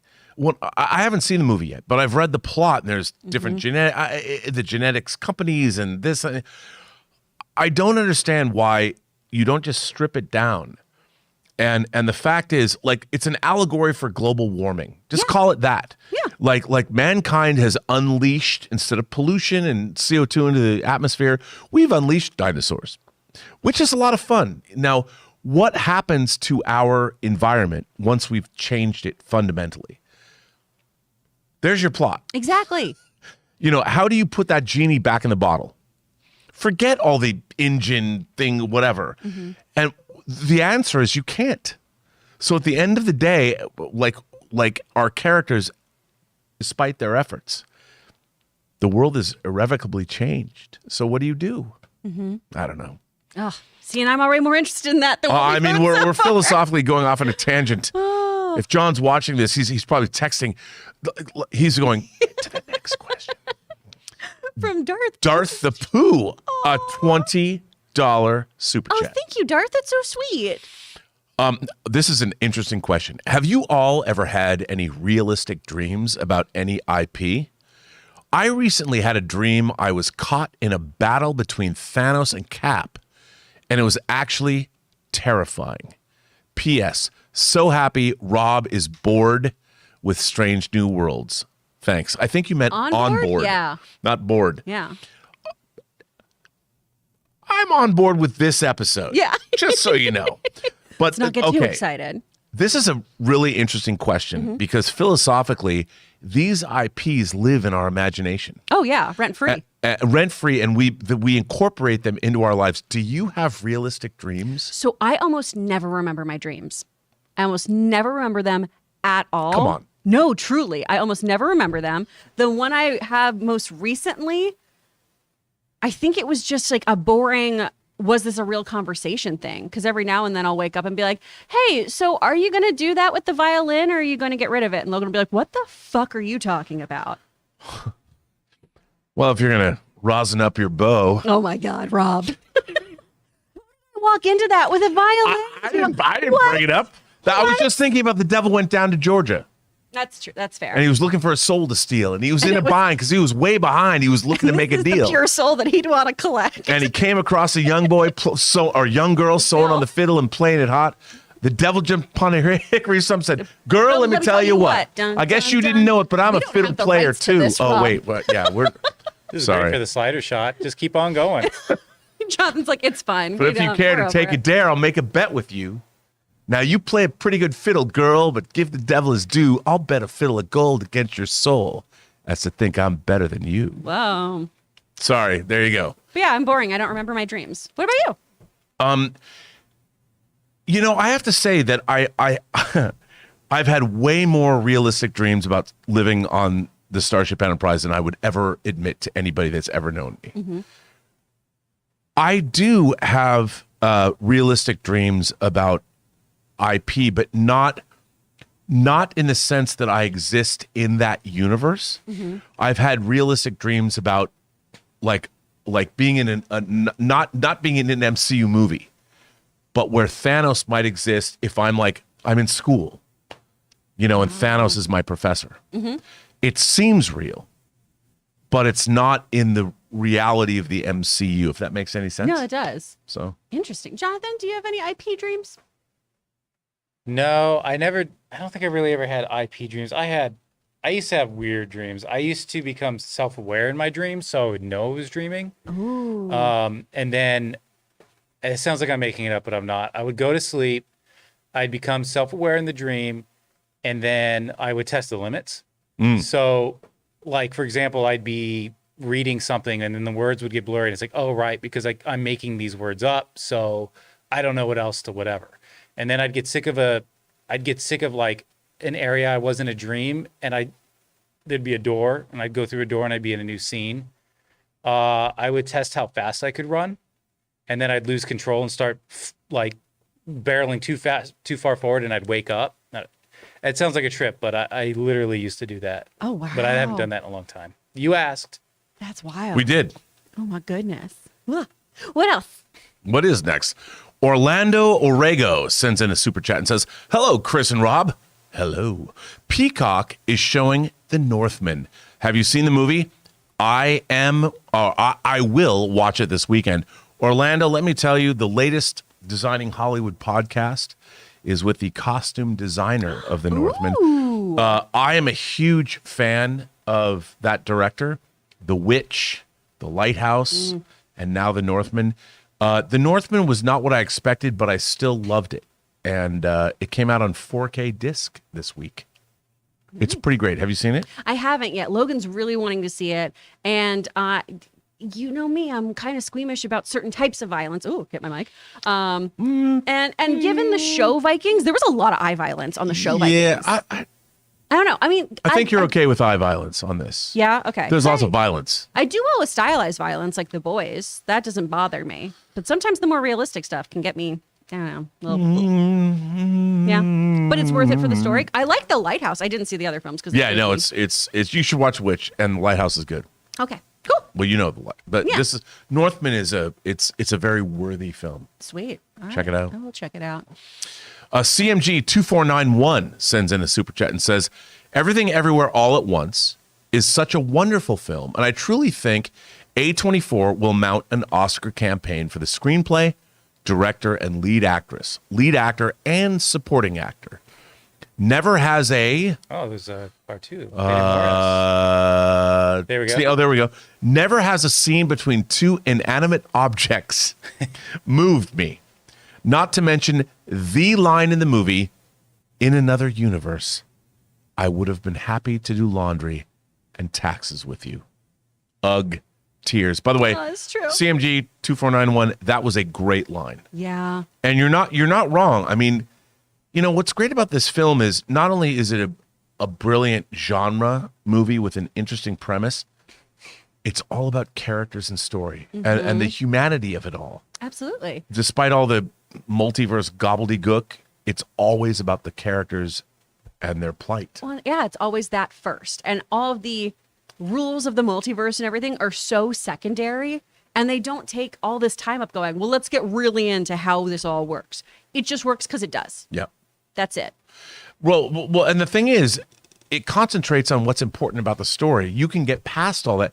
You don't need to know the lore if the story has, captured your heart, Exactly. which this does. Yeah, and you're sold on that concept then because you believe everyone in this and you're rooting for them. Oh, it's so good. Totally agree. I think they absolutely will. Do you think they'll mount that Oscar campaign? I think they will. I think they'd be stupid not to. I mean, Michelle Yeoh is so incredible in this, first of all. And if you want to have yourself a little tear fest, have yourself a little tears fest.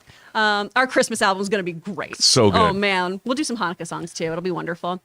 Michelle Yeoh has a beautiful video where it's her being interviewed and just talking about how, this is the role she has waited for her whole life and how honored she was to be able to give this to her fans who have believed in her and thought that she was capable of more than she'd been given in the past. Yeah. And just seeing her get so emotional about it, too, just, ugh. I mean, she's a Bond girl. She's incredible. She's Wylin. Yeah. From Tomorrow Never She's Dies. a Bond girl. She is a Marvel hero. She is incredible. Incredible. I love her so much. But yeah, I think they'll mount a campaign. I think so too, because it is the best movie of this year so far. It is. Jay Master sends in a $20 super chat. Thanks, Thank you, Jay. Master. The Hollywood Reporter reported yesterday that a federal judge ruled in favor of Disney for the studio to keep profits from Deadpool and Guardians of the Galaxy. I did not know this. Oh. The films are safe from a VFX company that sued Disney months ago. I was totally wow. unaware of this. Yeah, Jay, I'm unaware of this story, but look, I will say this. As somebody who has worked at VFX companies, respects VFX companies, they are not respected by the studios as much as they should be. People work really long hours, and there's a lot of, with all the previs that happens, a lot of these VFX companies are designing these giant action sequences, and there's a lot of work, and they have to underbid companies around the world, and they can't compete. So I don't know anything about this case, but I'm sorry to see that a VFX company felt the need, one, to sue Disney, and that, two, they lost. And I'm not saying, by the way, this is not Disney bad. It's just that VFX companies deserve more respect and more money. Agreed. Chris Retzlaff sends in a super chat and says, Rob, Blackbird on Apple looks great. Yes, it does. I believe it's Dennis Lehane, and it is Taron Egerton. He has to go undercover and meet a serial killer in prison and become friends with him to find out more about the victims of this. Ooh. It looks really good. Interesting. Chris, are you still watching The Time Traveler's Wife? So good. I really liked Suspicion too. That's the Uma Thurman Suspicion's series. The Uma Thurman one, which I have to start. Okay, I've been watching Time Traveler's Wife. What do you think? I love it. First of all, the movie was hot garbage. It was so disappointing. And while it's a lot of Moffat revisiting a lot of Amy Pond sensibilities, Don't care. right? It's done well. It's time travel done well. It is beautiful and funny and heartbreaking. Oh, I am so invested in this show. I love it so much. And Theo James is incredible. He is so good. You mean the young Peter Gallagher? Yes. He looks just like Peter Gallagher. Oh my gosh, yeah. But they're both so They're good. both incredible, yeah. The shows, you know what I have to say, I was not, Elizabeth's like, let's watch The Time Traveler. I'm like, really? I was in. Some people criticize the use of like the talking to the camera at the beginning, I'm like, that works. I think it's great. It's a trope. It works. It makes you understand what's going on. I mean, they've really done, I have to say this. Have you ever seen a movie called Predestination? No. With Ethan Hawke? It's a science fiction feature directed by the people that made Daybreakers. Okay. If you've seen that. Yeah, I love Daybreakers. So it's based on a Robert Heinlein short story called All You Zombies. Okay. And it stars Sarah Snook from Succession. Okay. If you have never seen this, it's Handsome Hawk and Sarah Snook. If you guys like time travel stories, watch Predestination. And by the way, don't read anything about it, please. No Wikipedia, no Google searches. If you've never heard of Predestination, just go in and watch it cold. Oh, I'm excited to check that out. Because I love Heinlein stuff. So anything based on his works. Yeah. All You Zombies is like a 3-page long short story. Yeah, he's wonderful. Watch this movie. Oh, sweet. Excellent. Yeah, there you go. What I don't else know where we're all over the place today. Alex Mata sends in a super chat and says, in the AvengerCon sequence, this is in Miss Marvel, I noticed that there were still Wanda cosplayers and even a cutout of her ironically next to Strange. How long do you think till the public learns of what she has done? Ooh. Well, the funny thing about what happened in Westview, in WandaVision, do people really know it was Wanda? Even the people in Westview don't know what happened to them. Yeah. And then the multiverse, Wanda went away. Like, I don't think the general population knows a lot about this. What do you think? I mean, I feel like the people in Westview were aware, but I also think all of them were embarrassed by what happened because there was a lot of weird reactionary stuff that happened once they came out of being prisoners in that town, right? Where they were very mad at her, but it was also this kind of held hostage situation. But they might not have known why it happened. Yeah, exactly. They know it happened, but they don't understand, like, isn't she an Avenger now? Yeah. Like, what happened there? So I don't think that would have been something that got to the big media markets, right? Right. I also don't think that Doctor Strange is going to be like, oh yeah, Wanda Maximoff, she went totally nutso-butso and tried to murder a bunch of people.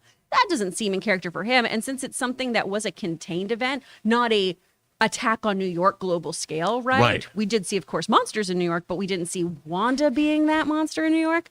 I don't think the public's going to know about it. And I think there's going to be, or at least what I think would be interesting, is if we do see a kind of PR campaign that makes it look more like, oh no, Wanda made the ultimate sacrifice until she's brought back, because she will be.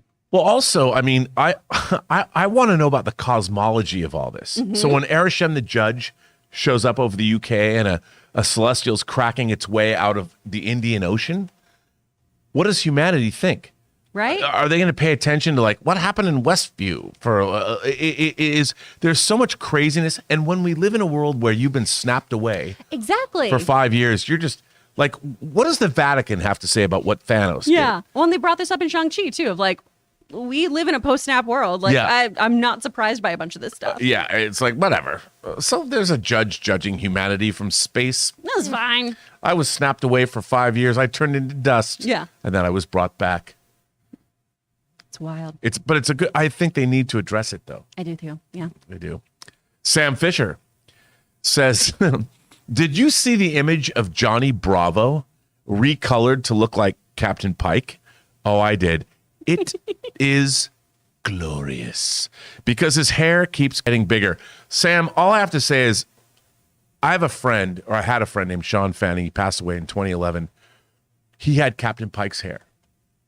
And whenever we would go out in the 90s, it took him an hour. Mm-hmm. Like, I'd sit there and sometimes I'd watch, other times I'd be disgusted, where he was using pomade to do his hair just like Captain Pike. Aw. That cannot be Starfleet regulation, can it? Like, Anything's possible in the future. Anson Mount is great as Pike. He looks great, but that hair is a love little, it. it's so distracting. I love it so much. That can't be regulation. I mean, wouldn't you just cut it off? I mean, it's so shaped and so done. It's a blowout. It's like, you can't convince me Listen, that a military man is going to spend that much time on his hair. You can convince me that a gorgeous military man is. He cute. He cute. I like him. He's look, even I can have a man crush on Anson Yeah, Mount. that's a Very good-looking handsome guy. man. He's terrific in the role. But that hair. It's got to go. It's perfect. All right. Well, chef's kiss on the hair. Okay. Jermaine King says John's new name for the show has been sitting right next to him. The Chris Carr Show. Aw, but then he can only sell it to me, and I'm poor. Oh. Wow. I wouldn't be able to buy this. I have to get a sponsor. Well, if I might posit this idea, why shouldn't you have the Chris Carr Show on John Campea's channel? That's true. That's true. We need more hours in the day, though. I know. Oof. Oh, my goodness. All right. What else? Harvs K sends in a super chat and says, Happy Friday. Woo! Just a PSA to everyone to watch For All Mankind. New season starts now. Harvs K, you don't have to convince me. For All Mankind is one of the great science fiction shows of all time, co-created by Ron Moore, who did create Battlestar Galactica along with David Icke, and of course began his writing career on The Next Generation in season 3. Oh, nice. Man, Yeah. your Star Trek knowledge is so impressive, man. It's just so encyclopedic. Well, up Bananas. until 2005. Ah, well. Yeah. Then I never mind. It's fine. What else do we have here? Addison, I love the name Addison. If you've never seen the movie All About Eve, there's a character named Addison DeWitt, played by George Sanders. I can only the golf scene from part 2 happening. Oh wait, hang on a second. Let me try this again. Addison, I can only the golf scene from part 2 happening to Pedro if they make a season 2. Oh, the golf scene meaning in The Last of Us. Okay, got it. I can only imagine the golf scene from The Last of Us Part 2 happening to Pedro if they make a season 2 or even adapt Last of Us Part 2. That will really break hearts. Okay, I know what he's talking about. Now that I get it. That's the whole thing, though. It's from Last of Us Part 2. Part 2. I mean, I don't think we're seeing that yet. Yeah, we're not seeing that yet. Yeah. I mean, we don't even know. I think The Last of Us might be the entire game. That could be 7 seasons. Exactly. So we're not sure how long this is. Yeah. We're not sure if this is good yet, right? No. We have high hopes, but I think before we start talking about Part 2's stuff that happens much later. Yeah, later. We should probably just take a beat. But hopefully they'll include scenes like that, though, because yes, absolutely heartbreaking. Yeah. Andrew Rice says, "Hey all, what about Major Glenn Talbot landing the Thunderbolts in honor of Thunderbolt Ross, villain the leader?" Well, those are all deep Marvel cuts. Well, not deep cuts, but Marvel cuts. Not bad. I like that idea. Here's the thing, though. If you're going to make a movie with somebody like the leader or whatever, you have to establish those characters. You have to, so people have to know who they are.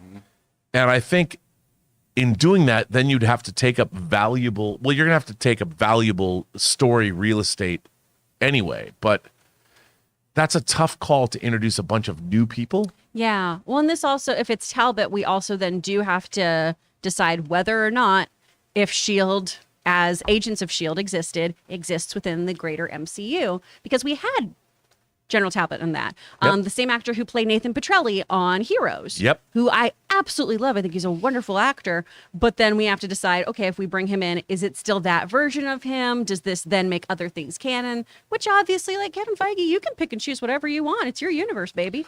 But hey, man, if Black Bolt is in Multiverse of Madness, nothing is off the table. that's very, very true. Nothing is off the table. And I think I'd love to have him back in there because I thought he was one of the good things in Agents of S.H.I.E.L.D., personally. I do too. Yeah. We'll see. Not a bad idea. Yeah. Joshua Waller says, I too love Man of Steel. So much so in 2014, I named my daughter Feora. Oh.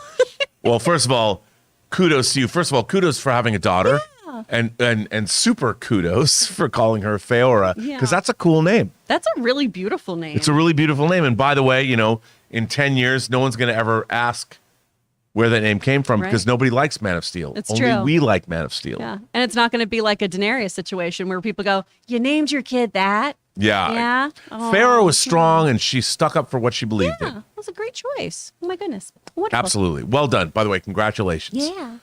I want to know, when are you going to show your daughter, how old is she going to have to be before you show her Man of Steel? Oh, yeah. And they never made that hot toy. Rude. I know. I wanted it too. Irene Jobson sends in a super chat and says, Chris, yay, you are doing awesome. I love you, girl. I love you, Irene. I hope you and Brad are having a nice Friday. Hope you're having a real good one. It's so nice once you start getting to know people in the chat who show up every day, and then you start to hang out with them. I mean, Ray, I know you and Irene are just Who's that? rivals. Cares about her. Don't mention her. Come on, Irene. Thank you, Irene. how much I she tip? appreciate you. $5. Irene. I'm just playing. Hey, come on now. I'm playing. You know what? Anybody who gives us that anything was so is an bad. honor. That was so bad. I'm sorry. I'm sorry. We appreciate you, Irene. Thank you so much. Awesome. Thanks for saying I'm doing a great job, too. I like praise. I'm an actor. I need positive feedback. Otherwise, I die. So, what's next? Wow. Is that BGL?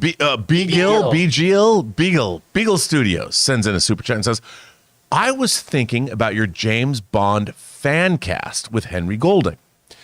And I think he would be a great cast for Valiant's ninja James Bond hero, Ninjak.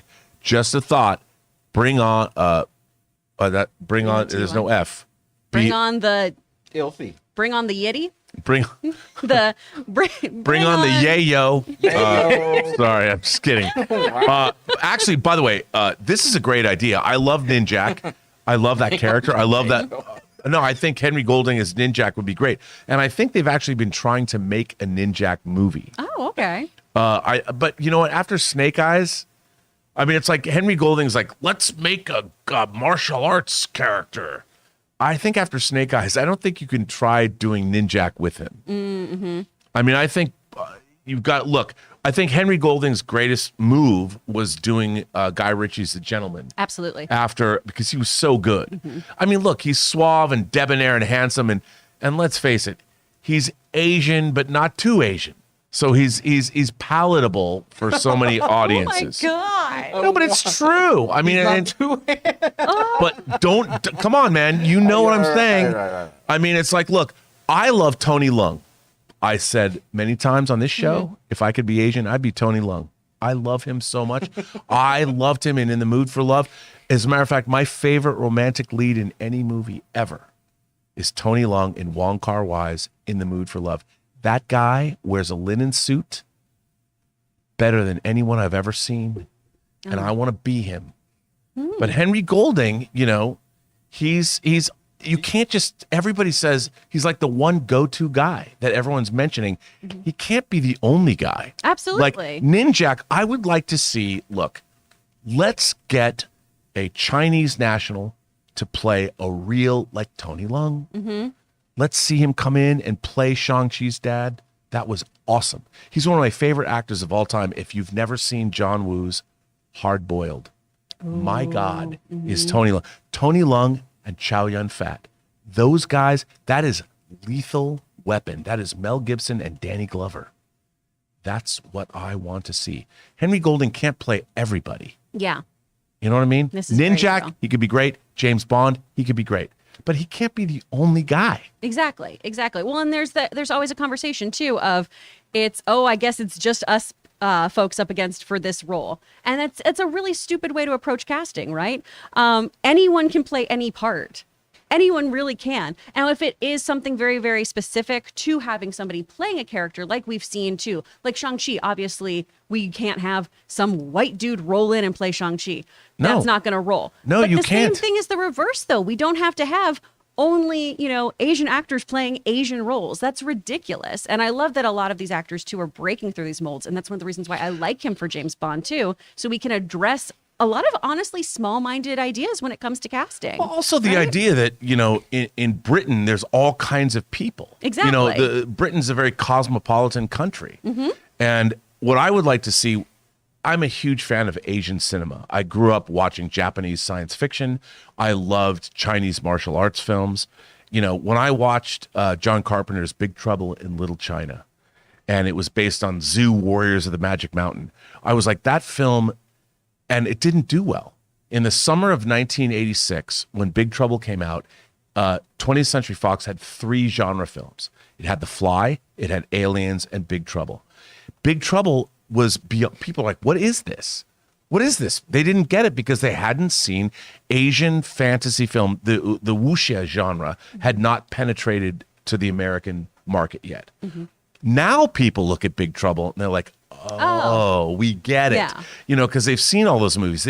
Tarantino, Kill Bill. I mean, in Kill Bill Part 1, he referenced multiple Asian genres. He even changed the blood in that movie based on who made the blood in the original films. Like Chinese blood is different than Japanese blood was. And he went and recreated the different colors of blood. That's how much he loved those films. And I think we forget, and Ninjak, look, I would love to see, I loved seeing Ong Bak, Tony Jaa. Do you know Tony Jaa, Ray? Yes, I do. Now, we didn't see Indonesian martial arts, the raid, as I like to say, the rad. I mean, there's a whole pantheon of actors in a part of the world we don't know. Mm-hmm. Yeah. So, but anyway, Ninjak, Henry Golding, I'd watch it. Yeah, but there's also a multitude of actors that we can pull from. Yes. All right. Sam Fisher says, someone had to point it out to me, but episode 4 of Strange New Worlds is basically Das Boot. Or actually, you know what? I have to say, I was corrected. It's not Das Boot. It's just Das Boot in Germany. Yes. Really? Yes. Oh. Yes. Dieter, I know you're watching. Das Boot. Okay. Das Boot in space. Also, can we talk about the alien makeup and design? Okay, you know this is about Star Trek. Yeah, I haven't watched any of Strange New World, so. Okay, well, in this episode, they deal with a battle in a gas giant in a planet. I have things to say about this, but I won't. And dealing with things like a submarine going to crush depth because of the pressure on the hull. And yeah, I think that's a very astute observation. I think Das Boot, if you have not seen Das Boot, it's a film that was directed by Wolfgang Petersen about a German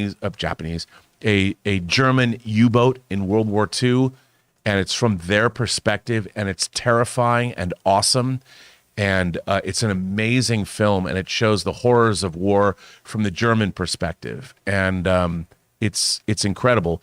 But yeah, so Strange New Worlds, they have used submarine warfare in Star Trek before.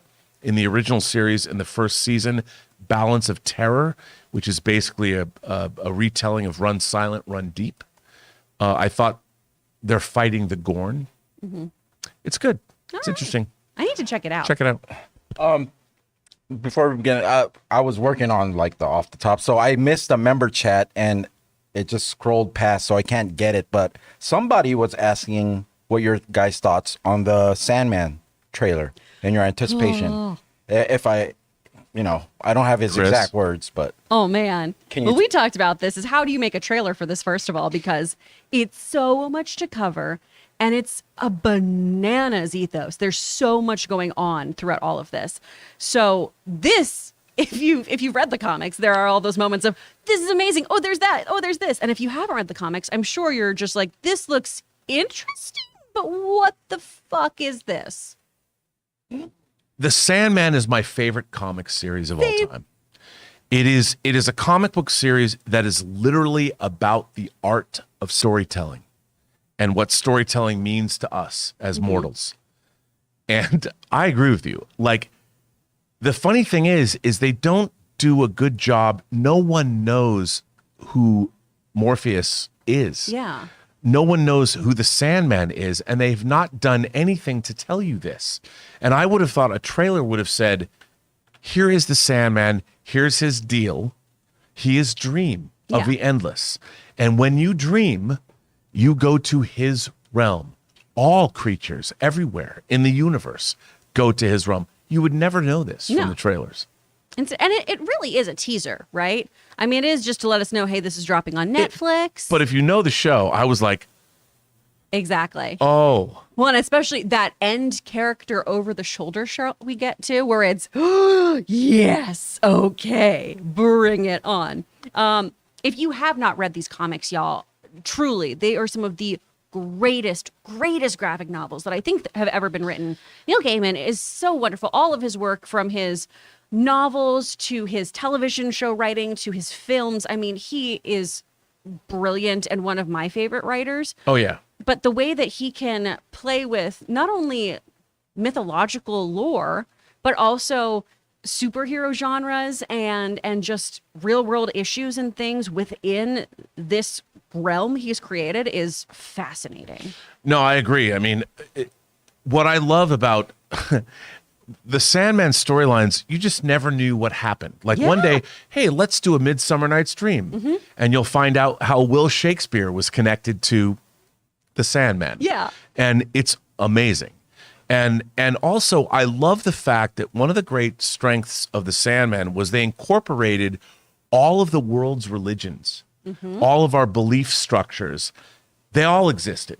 In the realm of the Sandman, no one's religion or no one's beliefs, they were all incorporated into human history. Yeah. And they mattered.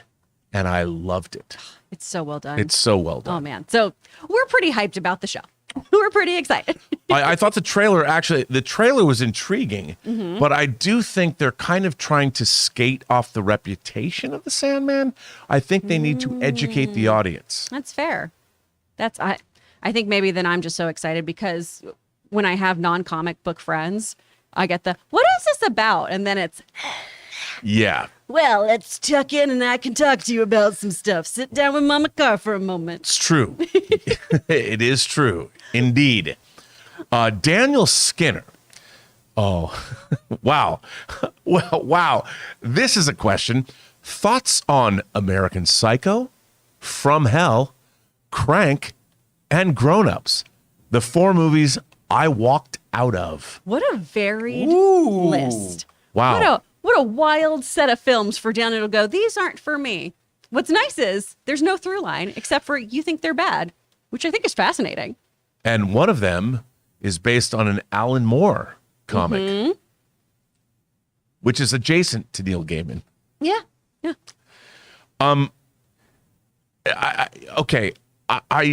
What have you ever walked out of a movie? I walked out of Dinner for Schmucks because my friend who I was seeing it with was like, I hate this. I was like, okay, that's fine. And I wish I walked out of The Spirit, but I was on a Fair. double date and me and my friend kind of kept looking at each other like, should we leave? No, that's weird. No, okay, I guess not. And then once the movie was done, our dates were both like, this was so stupid. Right. The thing is, there's no. I want to look for a through line in all. They're so. Grown Ups is the one throwing me off the most. Yeah, in this list, which I get if you don't like that film. You know, because movies are so hard to make, I've only ever walked out of one movie in my entire life, and it was Shock Treatment, the pseudo sequel to the Rocky Horror Picture Show that I just couldn't abide. But those, I would say this. I mean, American Psycho, I think, is a very respectable adaptation of the book. Yeah. Of Bret Easton Ellis's novel. I think Christian Bale is great in it. There's a lot of, I mean, would it surprise you to know I have this beautiful German box set that comes with the business cards and yeah, it's amazing. I really like American Psycho. So I can understand how it's not everyone's cup of tea. I mean, there's definitely moments, the cat for one, right? There's a lot of stuff that is very, very hard to stomach. Yeah. So I can understand that. Yeah. Crank, I can understand that too. It's a Jason Statham. Plus, it might just, the way it's done might it's also grate very on you. shaky and stuff too. From Hell, I mean, I think it's kind of fun. Yeah, I do too. It doesn't touch Alan Moore's. No. I've got a beautiful hardcover comic version of that. It doesn't touch that, but I still think it's kind of well made. Yeah. I mean, I would need more information. Yeah. Why did you walk out of these movies? Exactly. Yeah. I need to know what triggered each moment of, I need to get the heck out of here. All right. I don't know. Jay Master. Another $20. Unbelievable, Jay. Jay, Thank you for that. Did you guys notice during the Miss Marvel credits that Haley Steinfeld makeup artist Melissa Hernandez, that her name is also could be a tease for Haley Kate Bishop to show up in the show for a team up? Oh. I mean, possibly. First of all, Jay, eagle eyes. Well done. Yeah. And a lot of times, too, once you get an in on a set, as you know, Rob, once you have an in, a lot of times a company will continue to work with you, especially if they enjoyed working with Right. you. One of my friends, Kimberly Graysick, is an incredible makeup artist, and she was one of the keys on the Doctor Strange reshoots. Her husband, Trevor, was like, she's accidentally spoiled so many things for me because she has to make stuff at home. And I'll be like, no. But, I know that they love working with her. So I'm assuming if somebody has worked specifically with Haley, too, as her personal makeup artist, too, because that's a very close bond you get, too. Maybe we could see her in there. I like that idea. Yeah. I mean, I think she could. I don't know how they're going to do that, but if they do it, that could be good. It'd be precious. I still need to know when Ms. Marvel is specifically happening in the MCU. Yeah, we don't know yet. Because, I need a little bit of a barrier on when exactly this happened. Well, that's another thing. I think Phase 4 needs to. I need definition. I need definition about the cosmology of the universe and when does all of this take place. Yeah. Because Spider-Man No Way Home, the end of it is in the December, so it takes place at the same time as Hawkeye. Yeah. Both at Christmas. Potentially. We don't know. We don't know. Al Renshaw says, we need a weekly video of Aaron watching The Boys. I can't speak to that. What do you think? Did you see her reaction? Oh, I watch it 3 times. I love it. Also, let's talk about this. All of you are much more upset about us wearing shoes on the couch than anything. Me too. All right. It's in the office, Jonathan. I didn't want to take off my shoes in the office. It hurt. Well, I'm sorry that I personally offended you. Oh, I'm not offended. I was just like, but I wasn't offended. People in the chat were like, how dare that? I was like, I didn't realize that this Wow, was so gauche I of me guess- to not take off my shoes in my boss's office. All right? Didn't know. And also, if we're filming, I'm not going to be barefoot. I know all of you are already creepy and doing wiki feet stuff, okay? All right? Not all of you, but I Wiki get a lot of feet a lot of messages. You don't want people Wow. taking screenshots. yeah, and- I don't want you to screenshot my No, feet. I just don't want it to happen. Wow. 3D print Have I not showed you these, Rob? replica. When I'll be like, I don't want to send you pictures of I my don't- feet, but thank you. I don't know Good about for that. you. I don't want to kink shame, but look at someone else's feet. These aren't anything to write home about. They're just not. It's a great reaction, though. And I don't think we could have Aaron do it every week because then it would lose all of the fun and joy that comes from it. Because you'd be expecting outlandish reactions then, right? That's true. It needs to be when it's organic. I agree. Yeah. Yes, I agree. Peter Cunnington says Deadpool Thunderbolts. Could be interesting. Yeah. I mean, look, I just think I was talking about this earlier today before the show. I just want to see, will they really allow a Deadpool R-rated film? And is R-rating, is that just mean violence or can they have body humor? I think it's still going to be body humor. We've reported on this before, too, about them being like, no, Disney's pretty cool. They're being okay with it. Okay. I feel like they're going to go for it. Because why? If you're going to have an R rating, have an R rating. Don't be a baby. Yeah, but in America, R ratings, you can kill a bunch of people. Yeah. But you go into the erotic or the body humor thing, then people are like, get all sketchy. That's true. That is very true. R rating, there's a whole spectrum of the R rating. I want more International Women's Day jokes. That's what I want in this. Me R too. rating. I just want to experience more International Women's Days. Yeah. I have no idea. And our next comment. Jasmine Jones we catch sends in a super chat and says, Part catch- 3. Oh, part 3. Yeah, I don't think we caught this Oh. part. The cast of Kim Possible just did a reunion. Christy Carlson Romero on the Christy Carlson Romero channel under her I Hear Voices. Oh, wait, hang on a second. Let me see if I can get this. Part 3. The cast of Kim Possible just did a reunion on the Christy Carlton Romano channel under her I Hear Voices podcast. And they did a fun scene that was new for fans that are interested. Oh, cute. Okay. I think I read that correctly. I think so. Yeah. Yeah. Top well, one. Neat. Oh, yeah. Christy Carlson Romano has a YouTube and a podcast and is doing all kinds of stuff. She has really great TikTok videos that explain the rise and fall of her career that I appreciate. Are there feet in those videos? You know, I haven't seen a lot of feet. I'm not looking for them, though. I'm not the audience for feet. I'm not either. No. But hey, do you guys. All right, what's next?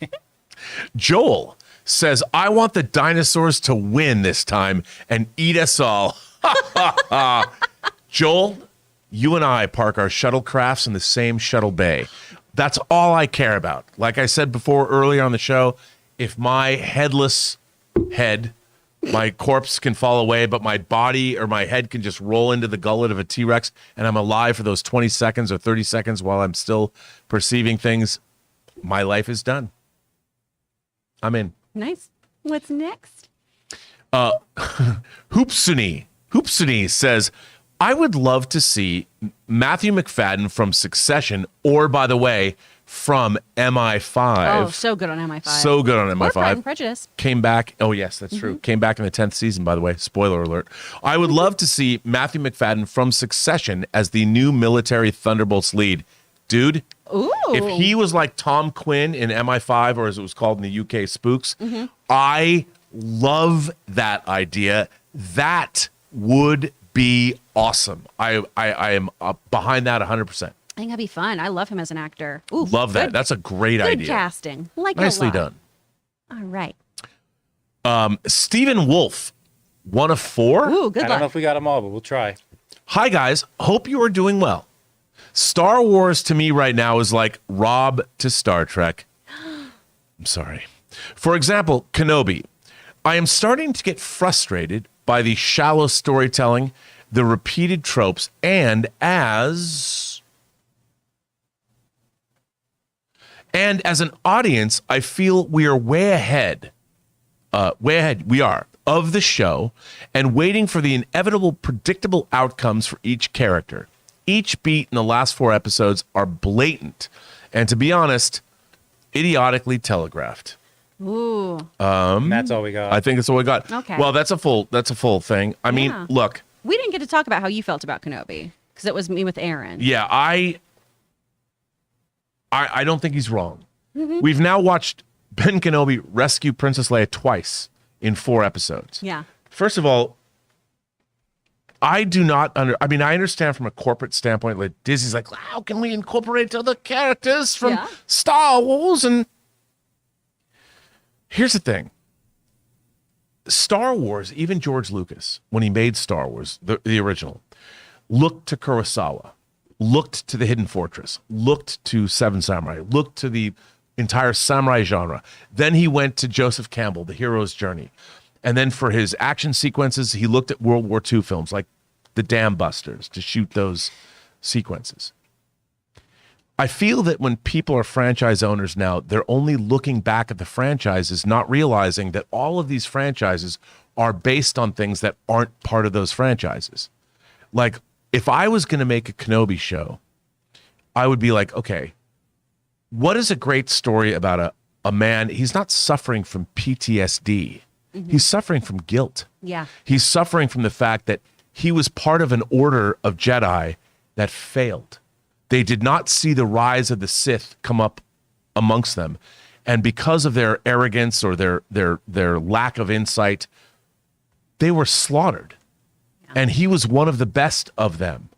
And his own charge, the man that he was in charge, his Padawan became Darth effing Vader.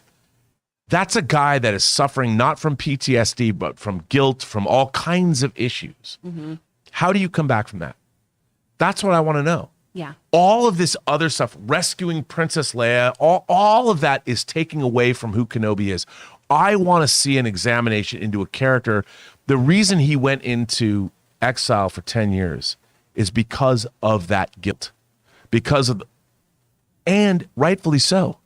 They failed. They utterly failed. How do you come back from that? I don't think that this series, the story they're telling, serves that character well. That would not be the story I chose to tell if I was tasked with coming up with that story. Absolutely. No, I find that. And that's, rescuing Princess Leia, that's all fine and good, but that takes away from him. That means the story is not about him dealing with that guilt. It's about him, Rob, no, he's going to come back from that guilt if he rescues Princess Leia. I'm like, okay, but we've already seen him rescue Princess Leia in the very first Star Wars movie. Yeah. And I feel they could do better. And maybe just pay attention to canon just a little bit more.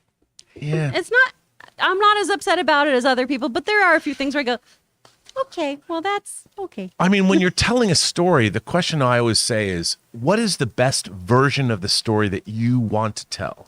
If you want to tell a story about Obi-Wan Kenobi and what has happened, consult psychologists. Like, go to them and go, what's it like to have this kind of guilt? And then build your story around that. Make it about the character.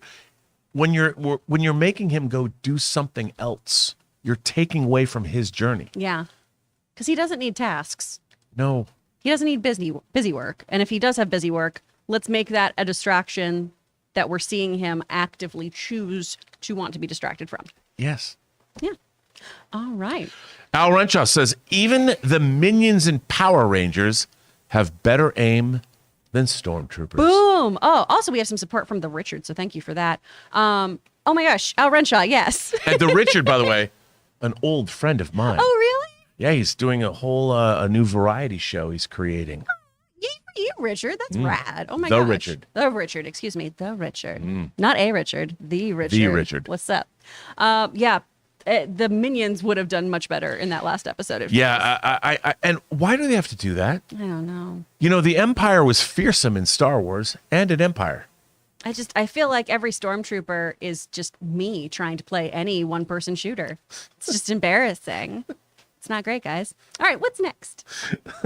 Jasmine Jones says, fun fact that you probably forgot, Kenny Ortega choreographed Dirty Dancing, the musical number in Ferris Bueller's Day Off.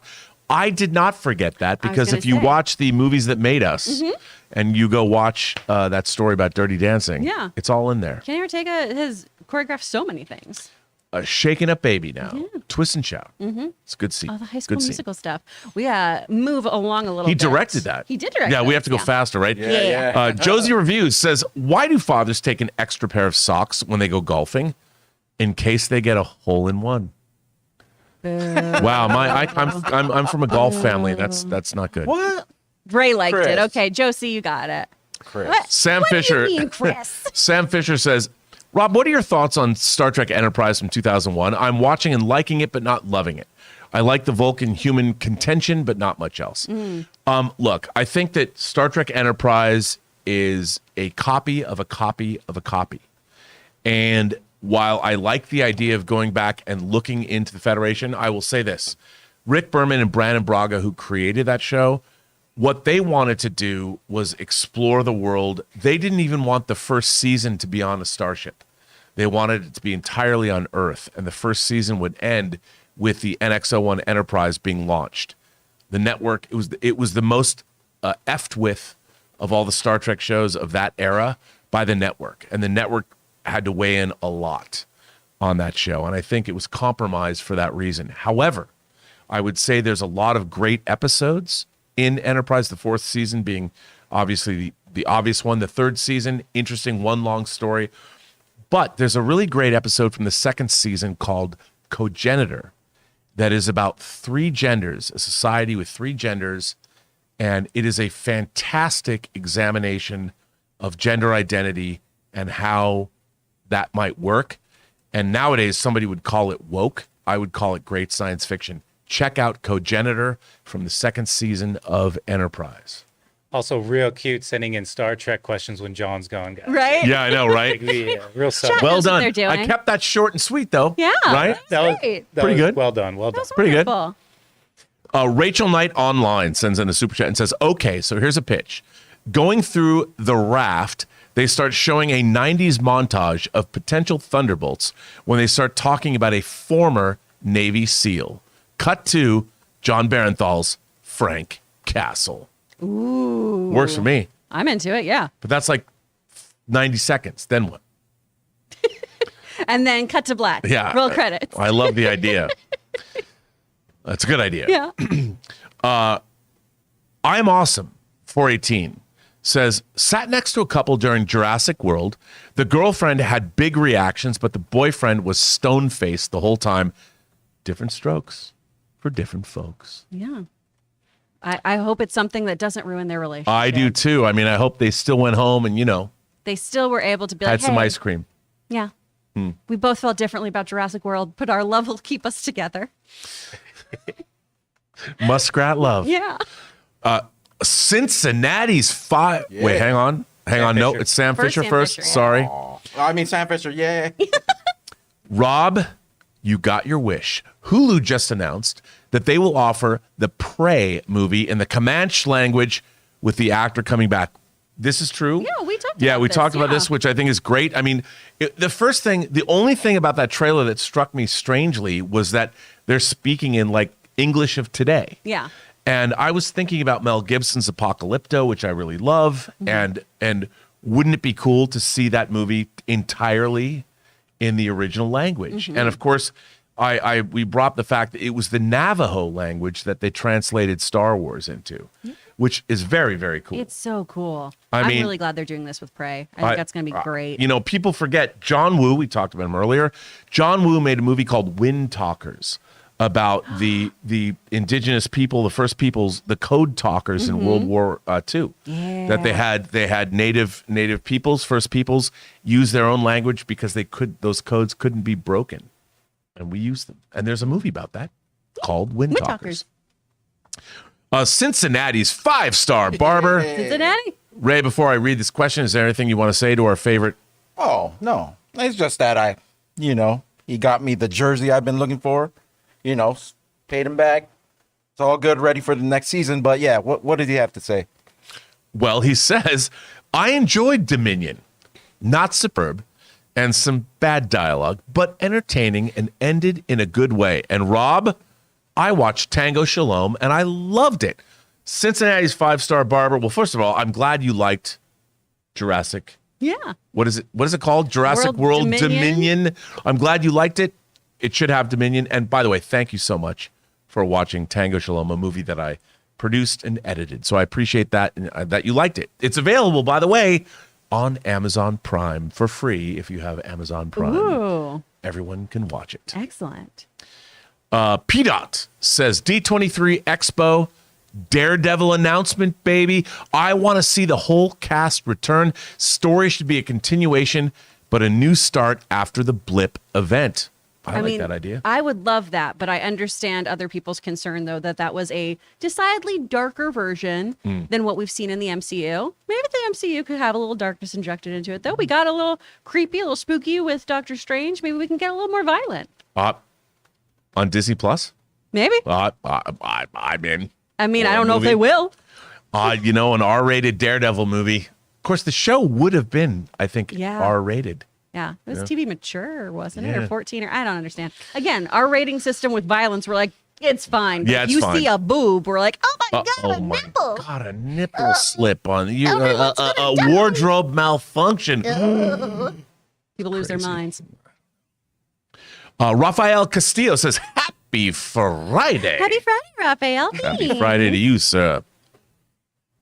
Amber Friendly. Oh, Juan Torres. Oh, pardon me. Oh, sorry. You're so quick on that. Juan Torres says, the Inquisitors give me Atsuki vibes. I don't know what that is. All right. Atsuki is Cool, probably some Juan. video game thing I don't know. We'll have to look it up. I But have to look it up. Red. But Juan, I'm glad they do. Yeah. Anything that gives you vibes is good, in my book. Amber Friendly says, you guys are great every day. I'm spending the day in the hospital. And you guys are helping me keep my spirits up. Also, The Flash is a hoax. Oh my gosh, Amber, first of all, thank you for watching while you're still recovering and everything. I hope everything is okay. We wish you all the best. We hope that you get out of the hospital soon, because it's no fun being in there. And most importantly, thank you for knowing that The Flash isn't real. So It's funny, Amber's supporting. I think when the reality of the situation is revealed, you're going to be the only person who has been carrying the torch. Oh man, I'm going to bring confetti guns that day to work here. I'm going to play Celebrate. It's going to be awesome. I'm going to have a band. Wow. Dance to the music. Yeah, it's going to be magical. Wayne Edwards says, Happy Friday, crew. I saw Top Gun Maverick for the third time in an AMC Dolby Cinema a couple of days ago. What an experience. That is a fantastic theater. Packed theater was this time. Ooh. I mean, it's great. We saw it actually. It wasn't in a theater, but We we saw it in did the see Celine Dolby Dion theater. at CinemaCon. They had installed the system. It was amazing. Oh gosh, yeah. And then I saw it in IMAX. It's incredible. But the Dolby Cinema, I mean, it's great. Yeah. It's- It's the way to see a movie, frankly. And to see it with a packed audience. Yeah, exactly. It's Always so nice good. to do that again. Nicholas Clark sends in a super chat and says, Hey, everyone. I just wanted to show support. Chris, random, but I've been wondering, were you named after the Kiss drummers Peter Criss and Eric Carr? Absolutely not. I wasn't Nicholas. wow. You should No. come on. If you're asked if you're named after the Kiss drummers, you should say yes. My parents are not into Kiss. They are not that cool. I love my mom and dad. Marie and Jeff, shout out. They're the best. I am actually named after Christine from Phantom of the Opera. That's where my namesake is. That's pretty dope. Yeah, All right. which is nice. And then Carr is because that That's is your my last last name. name. That is my father's good. name and his father before him. That's how surnames work. Wow. Yeah, this isn't a stage name, but I do have a cool, I sound like a superhero. That's why I didn't take Logan's name. Now let me ask you something. Do you have a favorite member of Kiss? I don't. See, I'm an Ace Frehley guy because he was an astronaut. Oh, okay. And I loved the song Back in the New York Groove. That was on his solo album. Oh, I'm honestly not familiar enough with Kiss to have hard opinions on. Do you their know that work. Kiss was the first rock band, the first rock concert I ever saw? No. Yeah. Aw. On the Dynasty tour. Mine was Weezer, which I don't think counts. A little Would different. we say rock band? No, Weezer kind Two of counts. generations apart. Yeah. You know, Yeah. Well, yeah, that's how I got my name. hotter than hell. for you, Peter Chris fans. Luis Enrique de la Pena sends in a super chat. Is it just me, or does producer Jonathan look like Omni-Man from Invincible? Omni producer, just kidding. Actually, you know what? Luis, Omni producer should be Jonathan's name from now on. And it's the stash. Yeah. Jonathan, why don't you put yourself on camera? There you go. There he is, Omni producer Jonathan Boyko. You know, a younger, prettier Omni-Man who's less angry and less alien. There he is. In the flesh. Omni producer Jonathan Boyko. All right, Fredo. Fredo Valcos. Stay cool. Love you guys. Oh, thanks, Well, Fredo. thank you. We love you back. Stephen Wolf sends in a $20 super Thank chat. you, Steven. Thank you. As an audience, I feel we are way ahead. Oh wait, this is yeah, we we already did did get that to one, that. right? Okay. Yeah, I didn't realize it was like that was. That was the Thank part you, two-er. thank you for that, Stephen.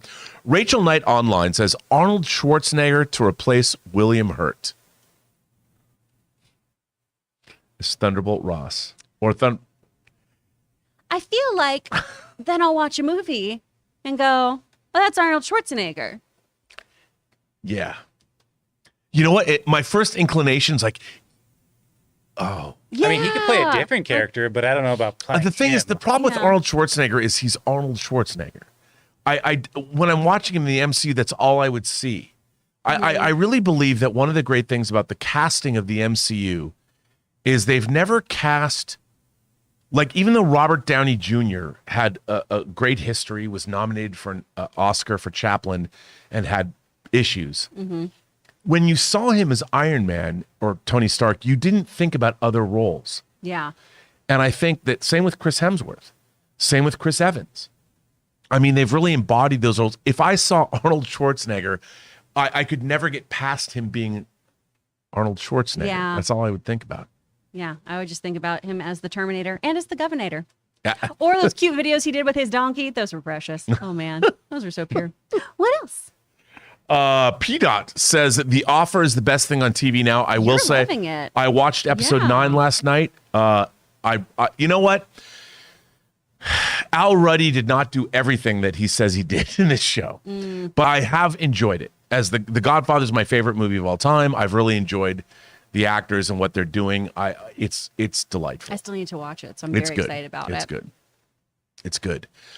Cash sends in a super chat and says, so about Nev Campbell not returning to Scream 6, you think she'll be in it by the time it comes out? In my opinion, no Sidney Prescott, no franchise. Ooh, Cash. I mean, well, I agree with you that without Sydney, is this really Scream? I think they'd still do it. They've done it with other movies. She hasn't been in every single installment. So have they been as good? No. Were they still made? Yes. So I think this would still be made too. I don't disagree with you. Yeah, They're going to do it anyway I think because so. people will go. Yeah. Yeah. We're going to go. And then I think we're just ending with support, right? Yep. Yeah, Mr. 47, Mike Sanchez, and Fang Blaze 71. Thank you all. Thank you Chris, so much. thanks for having me. Oh, thanks for being here, Rob. And thank all of you for being here, guys. I really, really appreciate it. One, you wrote in these questions. You gave us something to talk about. You supported us with your super chats and by participating with our sponsors and everything. You guys are the best. You're the real ones. So thank you, thank you, thank you. I want to thank everyone who's in the room here with me who helped make this possible. Well, let's go over to Rob. Rob, where can the people find you? In the doghouse. Let's go up for Rob's last day. You can find me on Instagram at RM Burnett. Find me on Twitter at Burnett RM, or find me on my own YouTube channel, the Post Geek Singularity, or postgeeksingularity.com. Wonderful. And Ray, where can people find you? Next to the aviation. Jen, later. At Ray Ora with a 0. Good working with you, Rob. Nice. Just kidding. Am I really that bad? No. I tried hard today. I always love doing You that. did great, everyone. And of course, the man who made sure everything was running smoothly, who actually knows how everything in this room works because the rest of us just talk. Jonathan, thank you so much. Where can people find you? Oh, you guys can find me Twitter, Sonic, if you want it, and here most times, every single time, every show I'm here. And of course, I am Chris Carr. You can find me at actor Chris Carr on both Twitter and Instagram. You can also take voiceover classes with me. We've got our fall waitlist going over at eebstudios.com. So do that if you want to do voiceover work. Thank you so much for watching. We really, really appreciate you guys. And until next time, bye-bye, y'all.